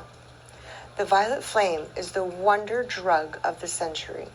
It is the wonder flame, and it can make the difference as to which way planet Earth goes. I don't mind if you whistle the violet flame, sing the violet flame, jump, dance to the violet flame, do circles, dances to all of your music to the violet flame, create new music to the violet flame decrees. I don't mind whatever you do. Make games out of it, do marathons with it, but whatever you do, beloved ones, you have to get busy with exciting and innovative methods to bring that violet flame into every area of your life and to bring it there at the point where it counts with the science of the spoken word, your tongue, your vocal cords, and your chakras. We are in joy, Arcturus and Victoria, ever ready to save planet Earth and answer to your command. The waltzes of Strauss carry the vibration of the violet flame and will help you to put you in tune with Saint Germain. The master has also told us that the Rakovski March by Franz Liszt carries the flame of his heart and the formula of the violet flame. Your tube of light. The tube of light is in the white light that descends from the heart of the I Am presence in answer to our call as a shield of protection for our four lower bodies. About 9 feet in diameter, it is a cylinder that originates in the I Am presence and that extends 3 feet below our feet. The tube of light acts as a shield of protection from negative energies and may be sustained 24 hours a day as long as we maintain harmony in our thoughts, feelings, words, and deeds. The tube of light is shown in the chart of your divine self. Zechariah said, I will be a wall round about and the fire in the midst. The tube of light is the wall around, about, and the violet fire is the fire in the midst. The tube of light is our seamless garment, descending around us like a waterfall of light, forming an armor of protection. It seals us from the mass consciousness and the energies of the world. Saint Germain has released the following decree to invoke the tube of light. We always stand when we give this decree, in honor of the God within us. Violet Fire and Tube of Light Decree by Saint Germain. Oh, my constant, loving I Am presence, thou light of God above me, whose radiance forms a circle of fire before me to light my way. I am faithfully calling to thee a place of great pillar of light from my own mighty I Am God presence all around me right now, today.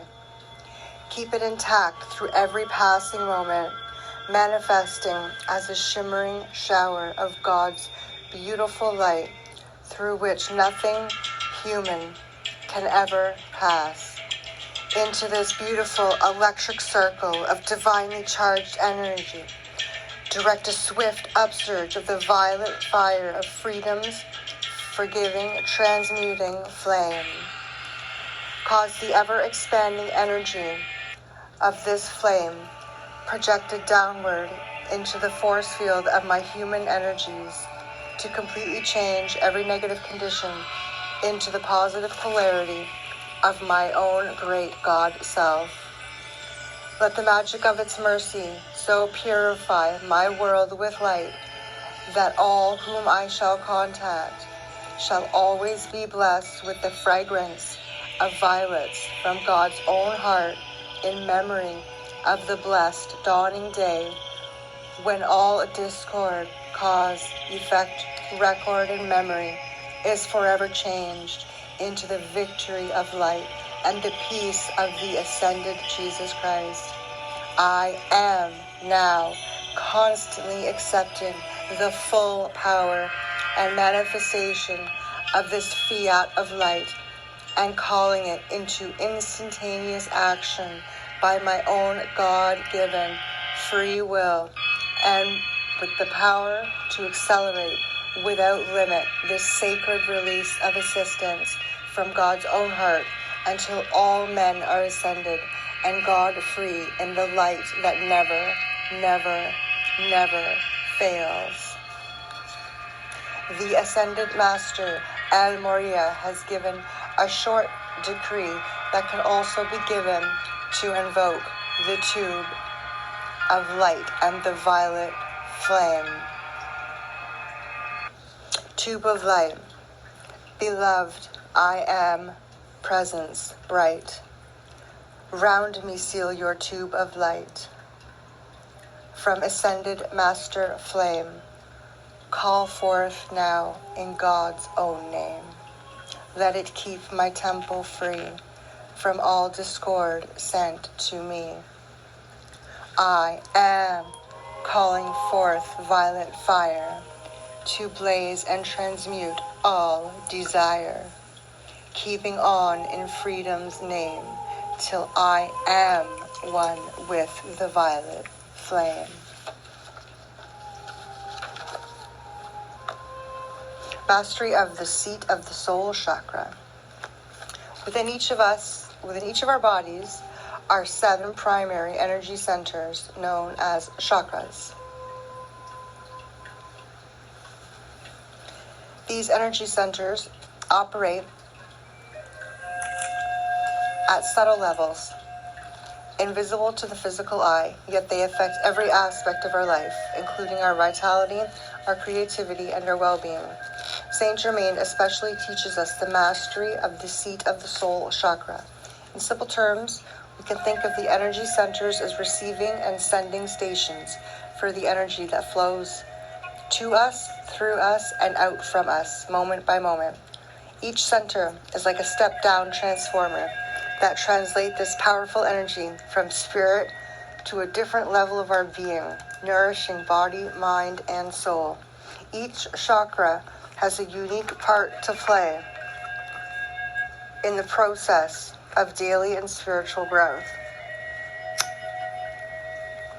The 7 major energy centers are situated at etheric levels of our being along the spinal column and at the base of the spine, midway between the base and the navel. At the navel, the heart, the throat, the brow, and the top of the head. The seat of the soul chakra has 6 petals and is located midway between the navel and the base of the spine.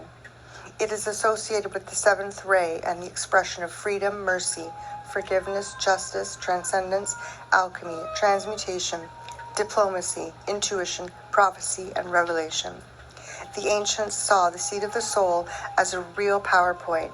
In the martial arts, it is the point of equilibrium and the central focus of the chi, the inner energy essential to the maintenance of life. This chakra is also the point where we make contact with our soul and receive the impressions and guidance of our soul.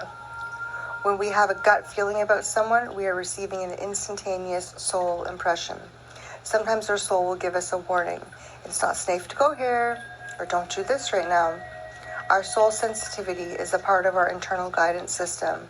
Our soul is wise and can give us much inner direction.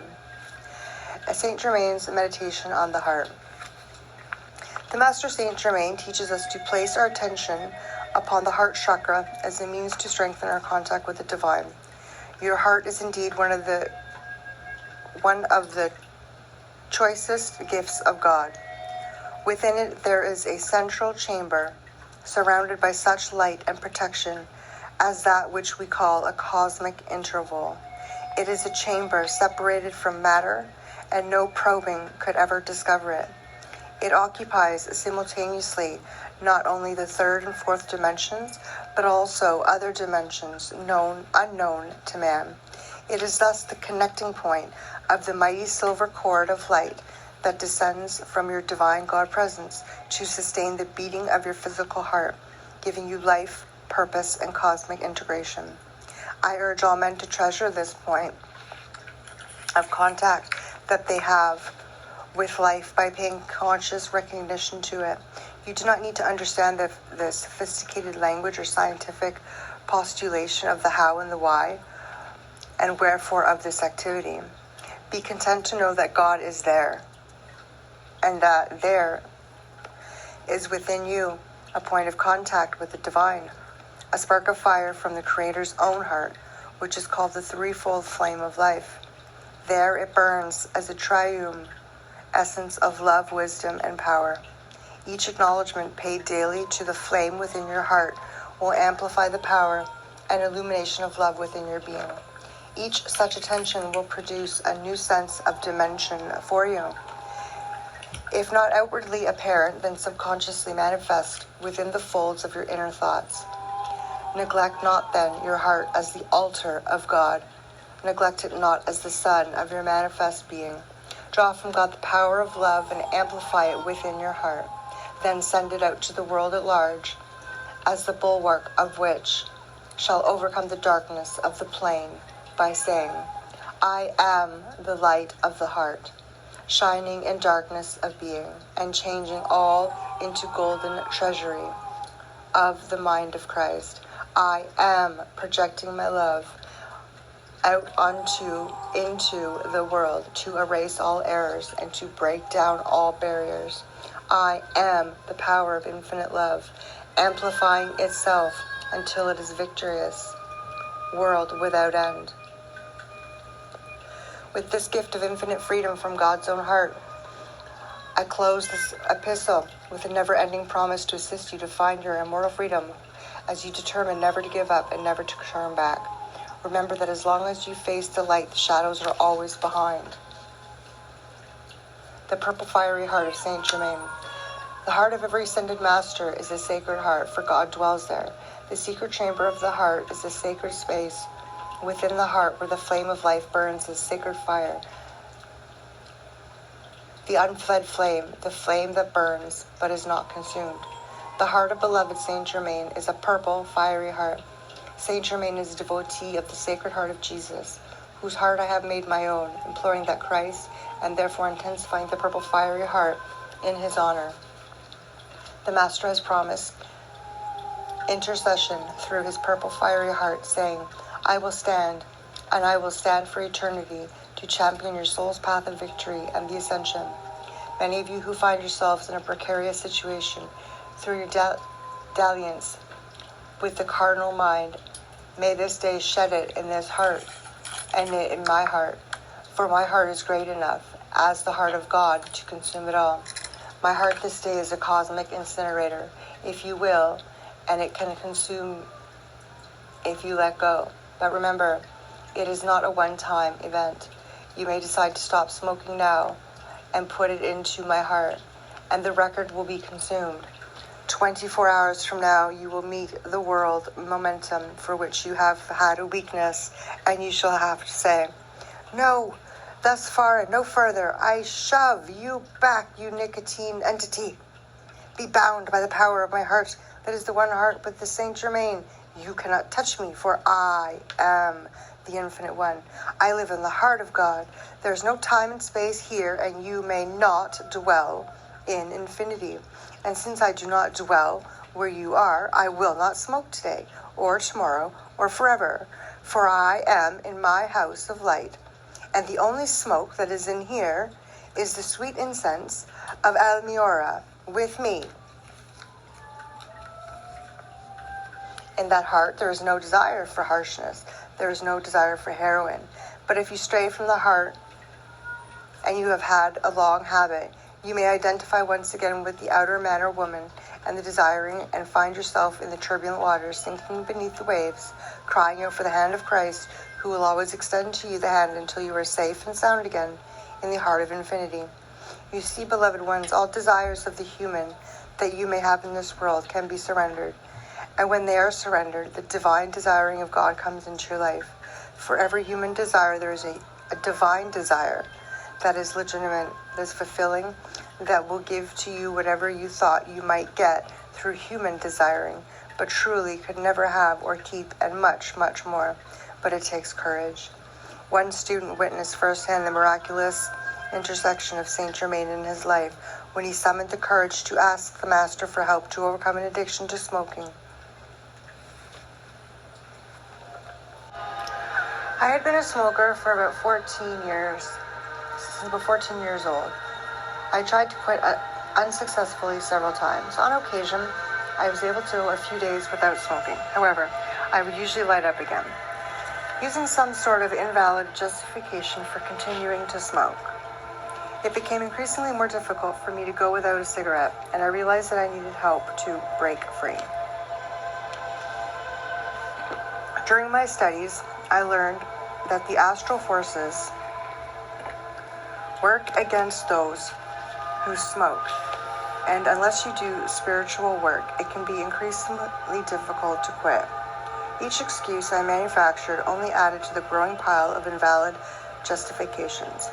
I picked up a video one night on A Course in Self-Mastery with Saint Germain's dictation, "May you pass every test." Saint Germain told us we could break habits by affirming that we would no longer allow ourselves to be tied to this or that habit. He said we needed to take a strong stand. Well, I was always good at taking stands by God's grace, so I thought, okay, I'll try this.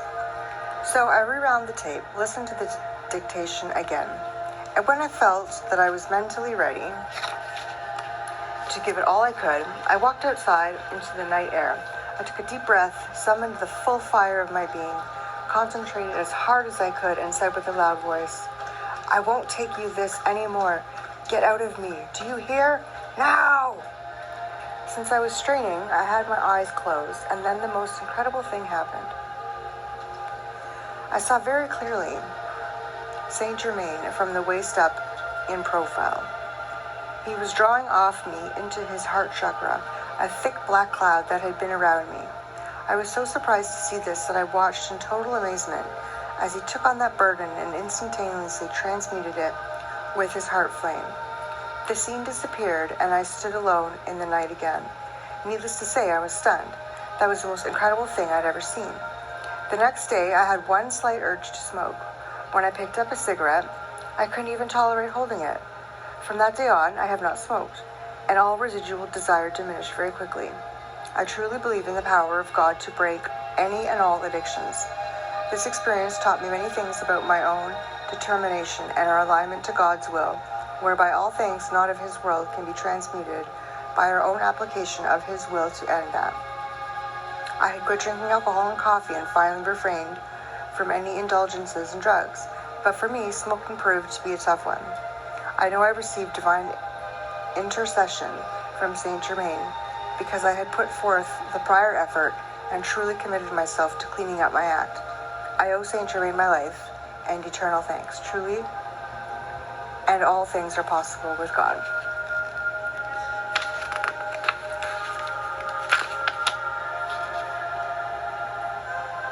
The sponsorship of Saint Germain.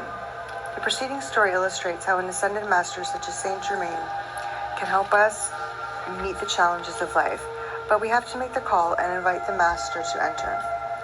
One way to have an ongoing relationship with Saint Germain is to join the Keepers of the Flame fraternity, an outer organization that he formed. This spiritual order commemorates the inner vow to keep the flame on behalf of all mankind. You do not have to leave other commitments to any other organization or religion in order to join this fraternity. But when you become a keeper of the flame, the Ascended Master Saint Germain agrees to sponsor you and tutor your soul. Keepers of the Flame also receive graduated monthly lessons in cosmic law dictated by the Ascended Masters to their messengers, Mark and Elizabeth Clare, Prophet. Words from the Master. Saint Germain speaks. This section of the book is a discourse given by the Ascended Master Saint Germain. The role of the messenger. In the astrology of the four horsemen, Elizabeth describes her role as the messenger. My calling is to be a prophet of God. Prophet means one who speaks for God, hence a messenger.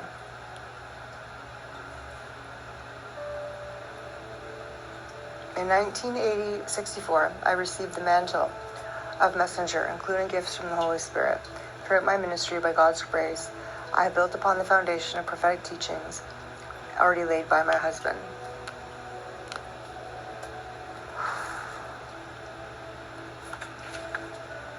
May you pass every test, by Saint Germain.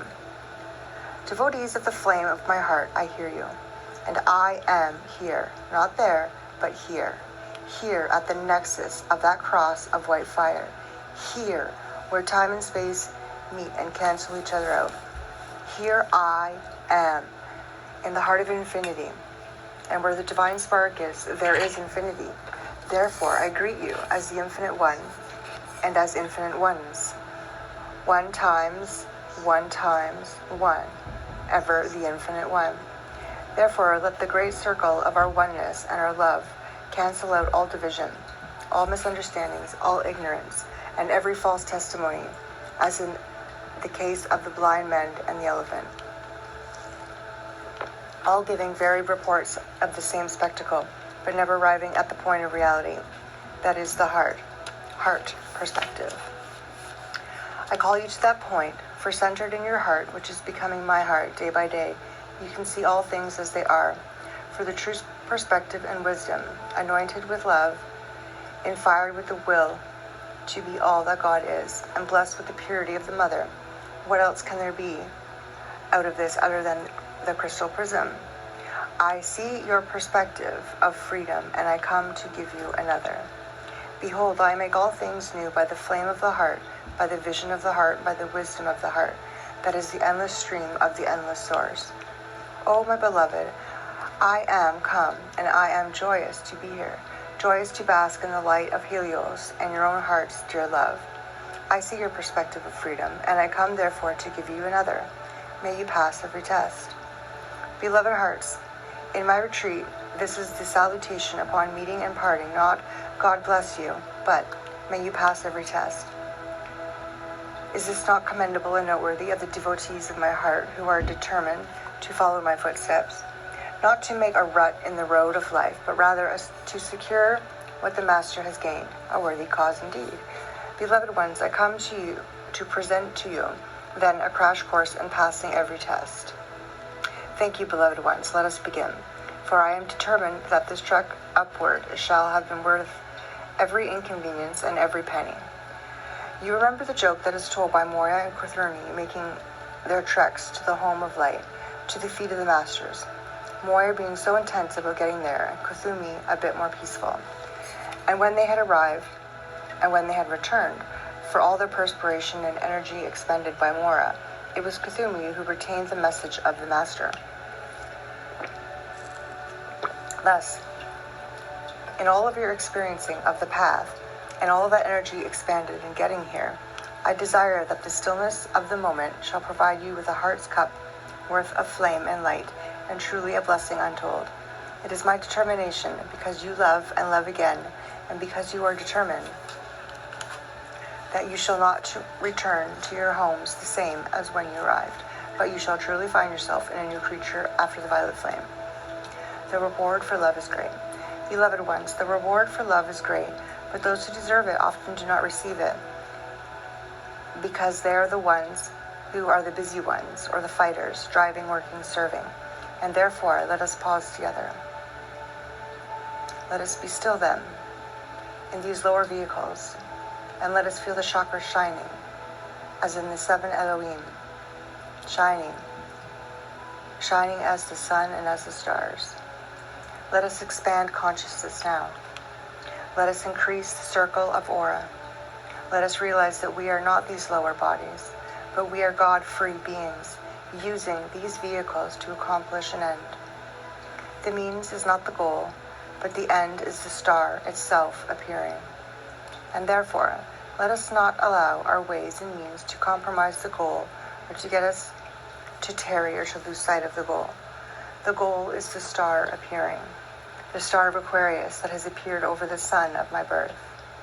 O beloved ones, the true star is the herald of the coming of the devotee, the mighty I am presence of each one.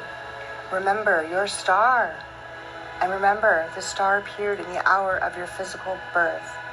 Should it not appear now in the hour of your new birth, in the living Christ, Christ of Aquarius, Christ of Pisces, Christ of the 12 hierarchies of the sun? All of these you are internalizing as the magnificence of the great God flame. The course of perfecting the human is not the way of overcoming. God in you is able, but do not, I pray you, adorn the human self, which the mortal is. As the grass, it is here today and gone tomorrow, and the mighty fire and the wind sweep through, and it is no more.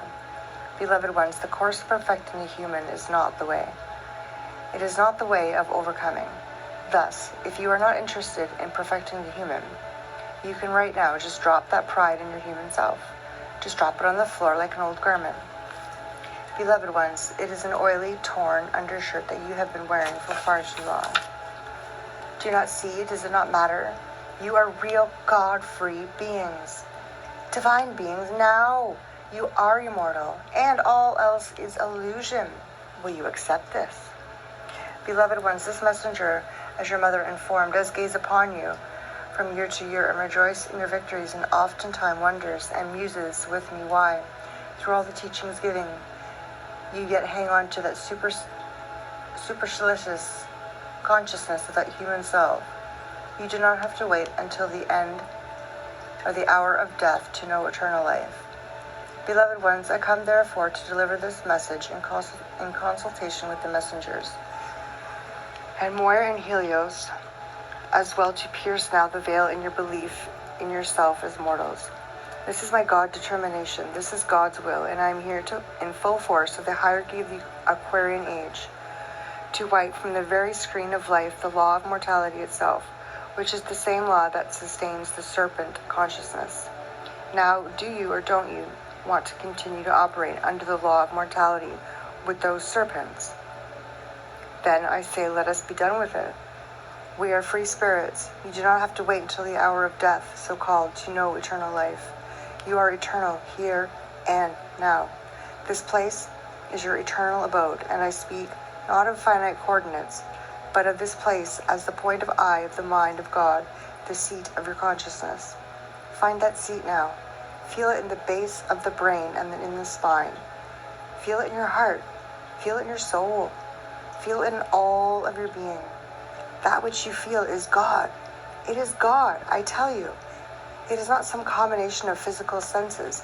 Nay, that awareness of God in yourself is something above and beyond the form, yet it registers on the form.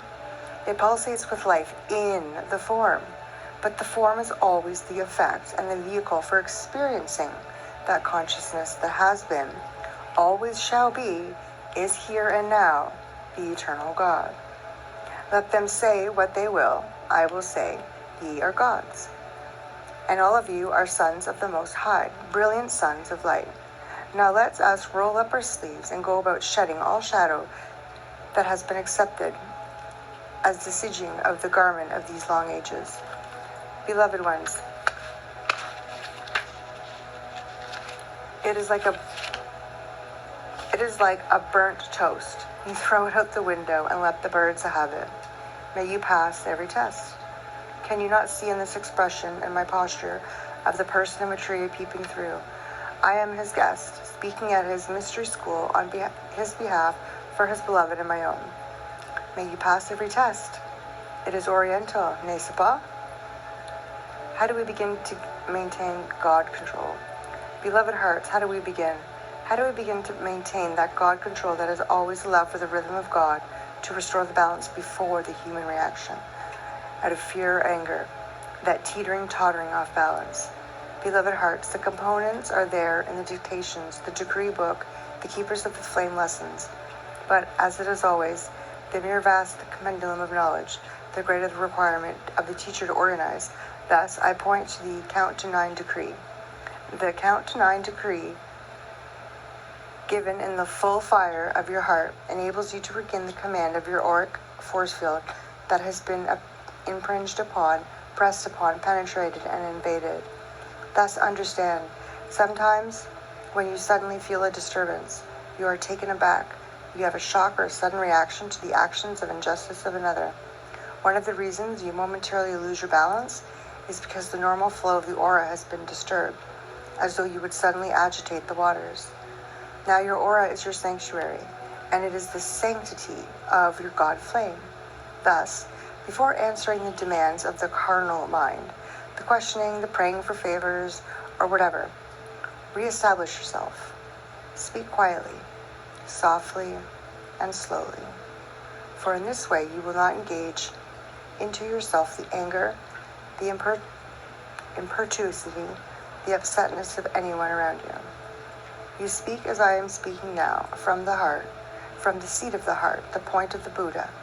You speak loud enough in the sense of being strong and firm, so that the breath and the voice are not sinking like a shrinking violet of fear. You speak strong enough and firm enough and peaceful enough and powerful enough so that God may use your voice to still your own aura and the agitation or the fear or the excitement of another. Be calm and be the calm presence in a vortex of calamity and activity, beloved hearts, and learn the way of power, the immense power of peace itself. Thus, beloved ones, you ought to know by heart the Count de Nine decree.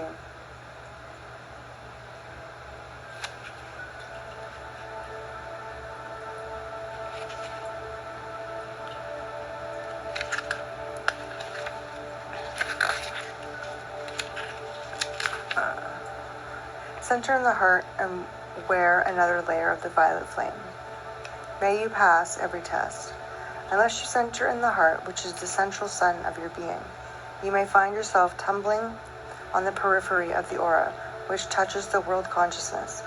At that point, that outer circle of the aura should always be very intense blue, a blue fire of protection, which is also outside the tube of light.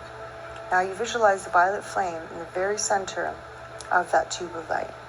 But I would make the point that when you are bristling with blue flame, this often antagonizes others because it is so powerful and brings out the worst in them. Thus, the better part of wisdom is to wear the kid glove, that is, to put another layer of violet flame outside the blue to be the calming effect, to consume that which may rub against the aura or come at you. And if it break through the violet flame, then you have the blue flame wall. Then you have the power of the tube light. And if diplomacy does not work, there is always the strength in the shield of Archangel Michael. In the still and sweetness of the light, I am come.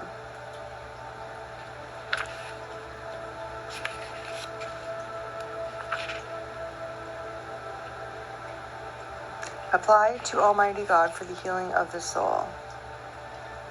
It is true, beloved ones, much of the hurt, much of the cruelty expressed in the world today is a means of the individual wrapping up against that old wound, that sharpness, and thus becomes very important to the law to apply the Almighty God for healing of one's soul of the need to be aggressive towards any part of life. You see, mortals have these needs. Humans may have them, for both are without the divine spark. But the sons and daughters of God, the children of light, have no need to partake in the world's fare of psychology, just as you do not partake of the food that is served in some quarters. You have long ago transcended the need of that type of intake. Much of the cause of your failures and of many tests is that you have not stopped to rid yourself of the human habit to express that aggravation, that arrogance, all coming from the need of the carnal mind to assert itself. It is not real. It has no power to dominate your personality. I speak directly to you, and all of you know whereof I speak. And I tell you, the promise of your ascension will never be compromised by me, but it can be compromised by your free will. There is a need to change by the will of the heart, by the will and the heart that loves enough to change because others are still suffering from a dishonest expression that you periodically give to vent to. Dishonest because it does not praise God in the individual, it does not rejoice in his overcoming, but still remains that defiant that will put down another.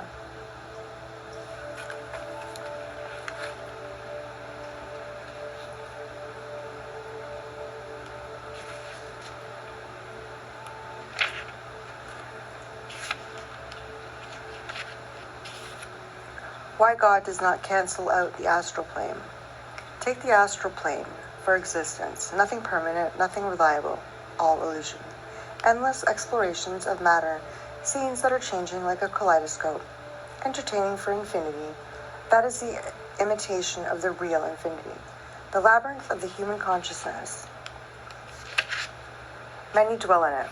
As for me, and in my life, I long ago cancelled it out, and I have suffered no loss, for I have had long before consumed and replaced the astral debris with the victory of the Christ consciousness. You see why God does not cancel out the astral plane, because a part of you is still there. Records of the past, a sense of life expectancies and insurance policies, and actualities and possibilities. And when I die, this will happen. You see, beloved ones, some people actually consider themselves evolving towards death, moving ever closer to the final experience that they will dread with their whole life. Well, were we to cancel out that plane for them, so much of them would cease to be. There would be nothing left that could be transmuted, and that could rise and could take dominion over it.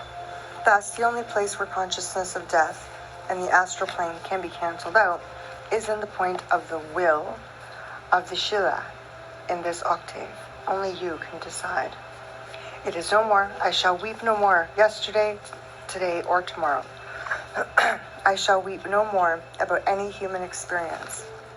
That is, in the sense of self-pity or condemnation for the tear that is shed with joy and compassion is not the weeping of the weeping entity. When you decide it is done, and you decide with the full power of your I am presence that you are willing to unwrestle with the old momentum and not allow that beast to rise from the dead at any time, when you will plunge toward the sword of the word and the spoken word into it, when you will wrestle with every temptation to breathe upon it the breath of life again and take it up, I tell you, beloved ones, so many angels will come to assist you as you walk the earth. It will be as though a cloud of glory surrounded you. So many angels will come to reinforce the determination of the sons and daughters of God to be free.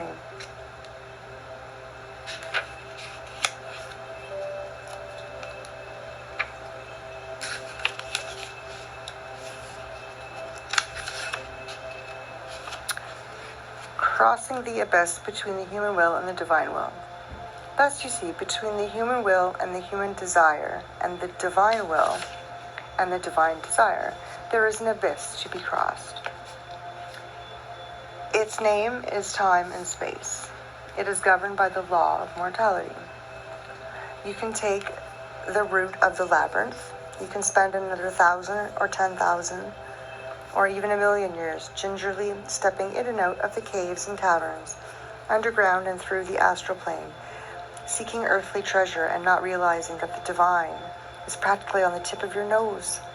Heaven offers you all, but it says, you cannot bring with you that which is unreal. You cannot bring with you that which is unreal. I advise you to take an apple a day, not the whole tree. One piece of fruit. Assimilate the apple, a virtue, a portion of God's consciousness, and by assimilation of its body and blood of God, you will displace and find consumed in your life the old necessities of the cardinal mind. Thus, not by struggle, but by slipping into God's kingdom little by little, will you feel the key to the joyous path that truly awaits. The sorrowful way comes only to the one who has not surrendered. As soon as you surrender, you are free. That is one of the keys.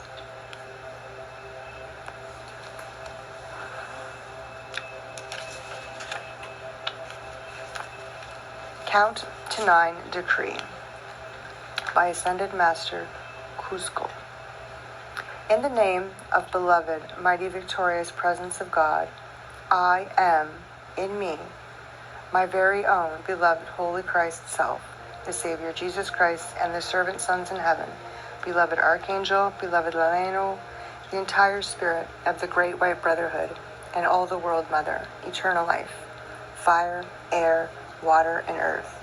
I decree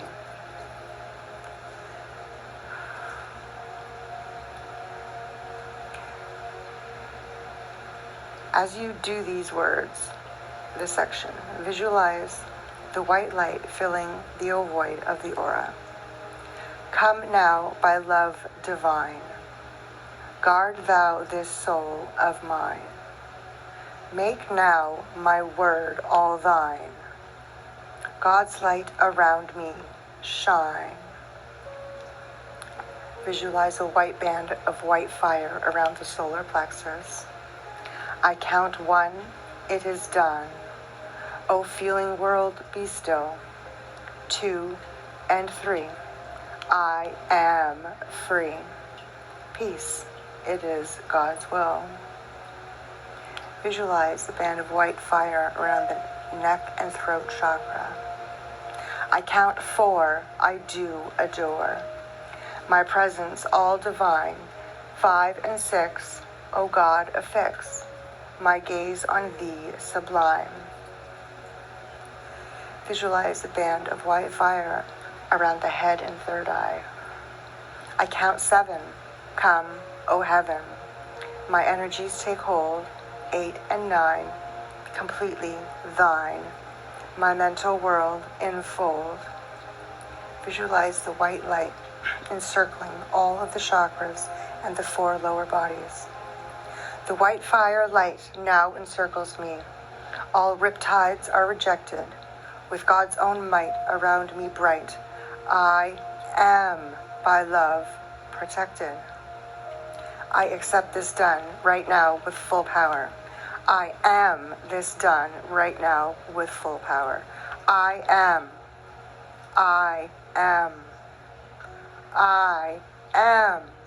God life expressing perfection, always, at all times.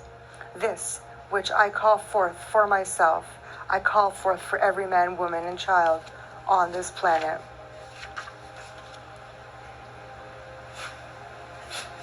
And that was the count to 9 decree that was mentioned in the previous chapters. I thank you very much for listening, and more will come. This is the end of the first one, Saint Germain, Master Alchemist, Spiritual Teachings from an Ascended Master.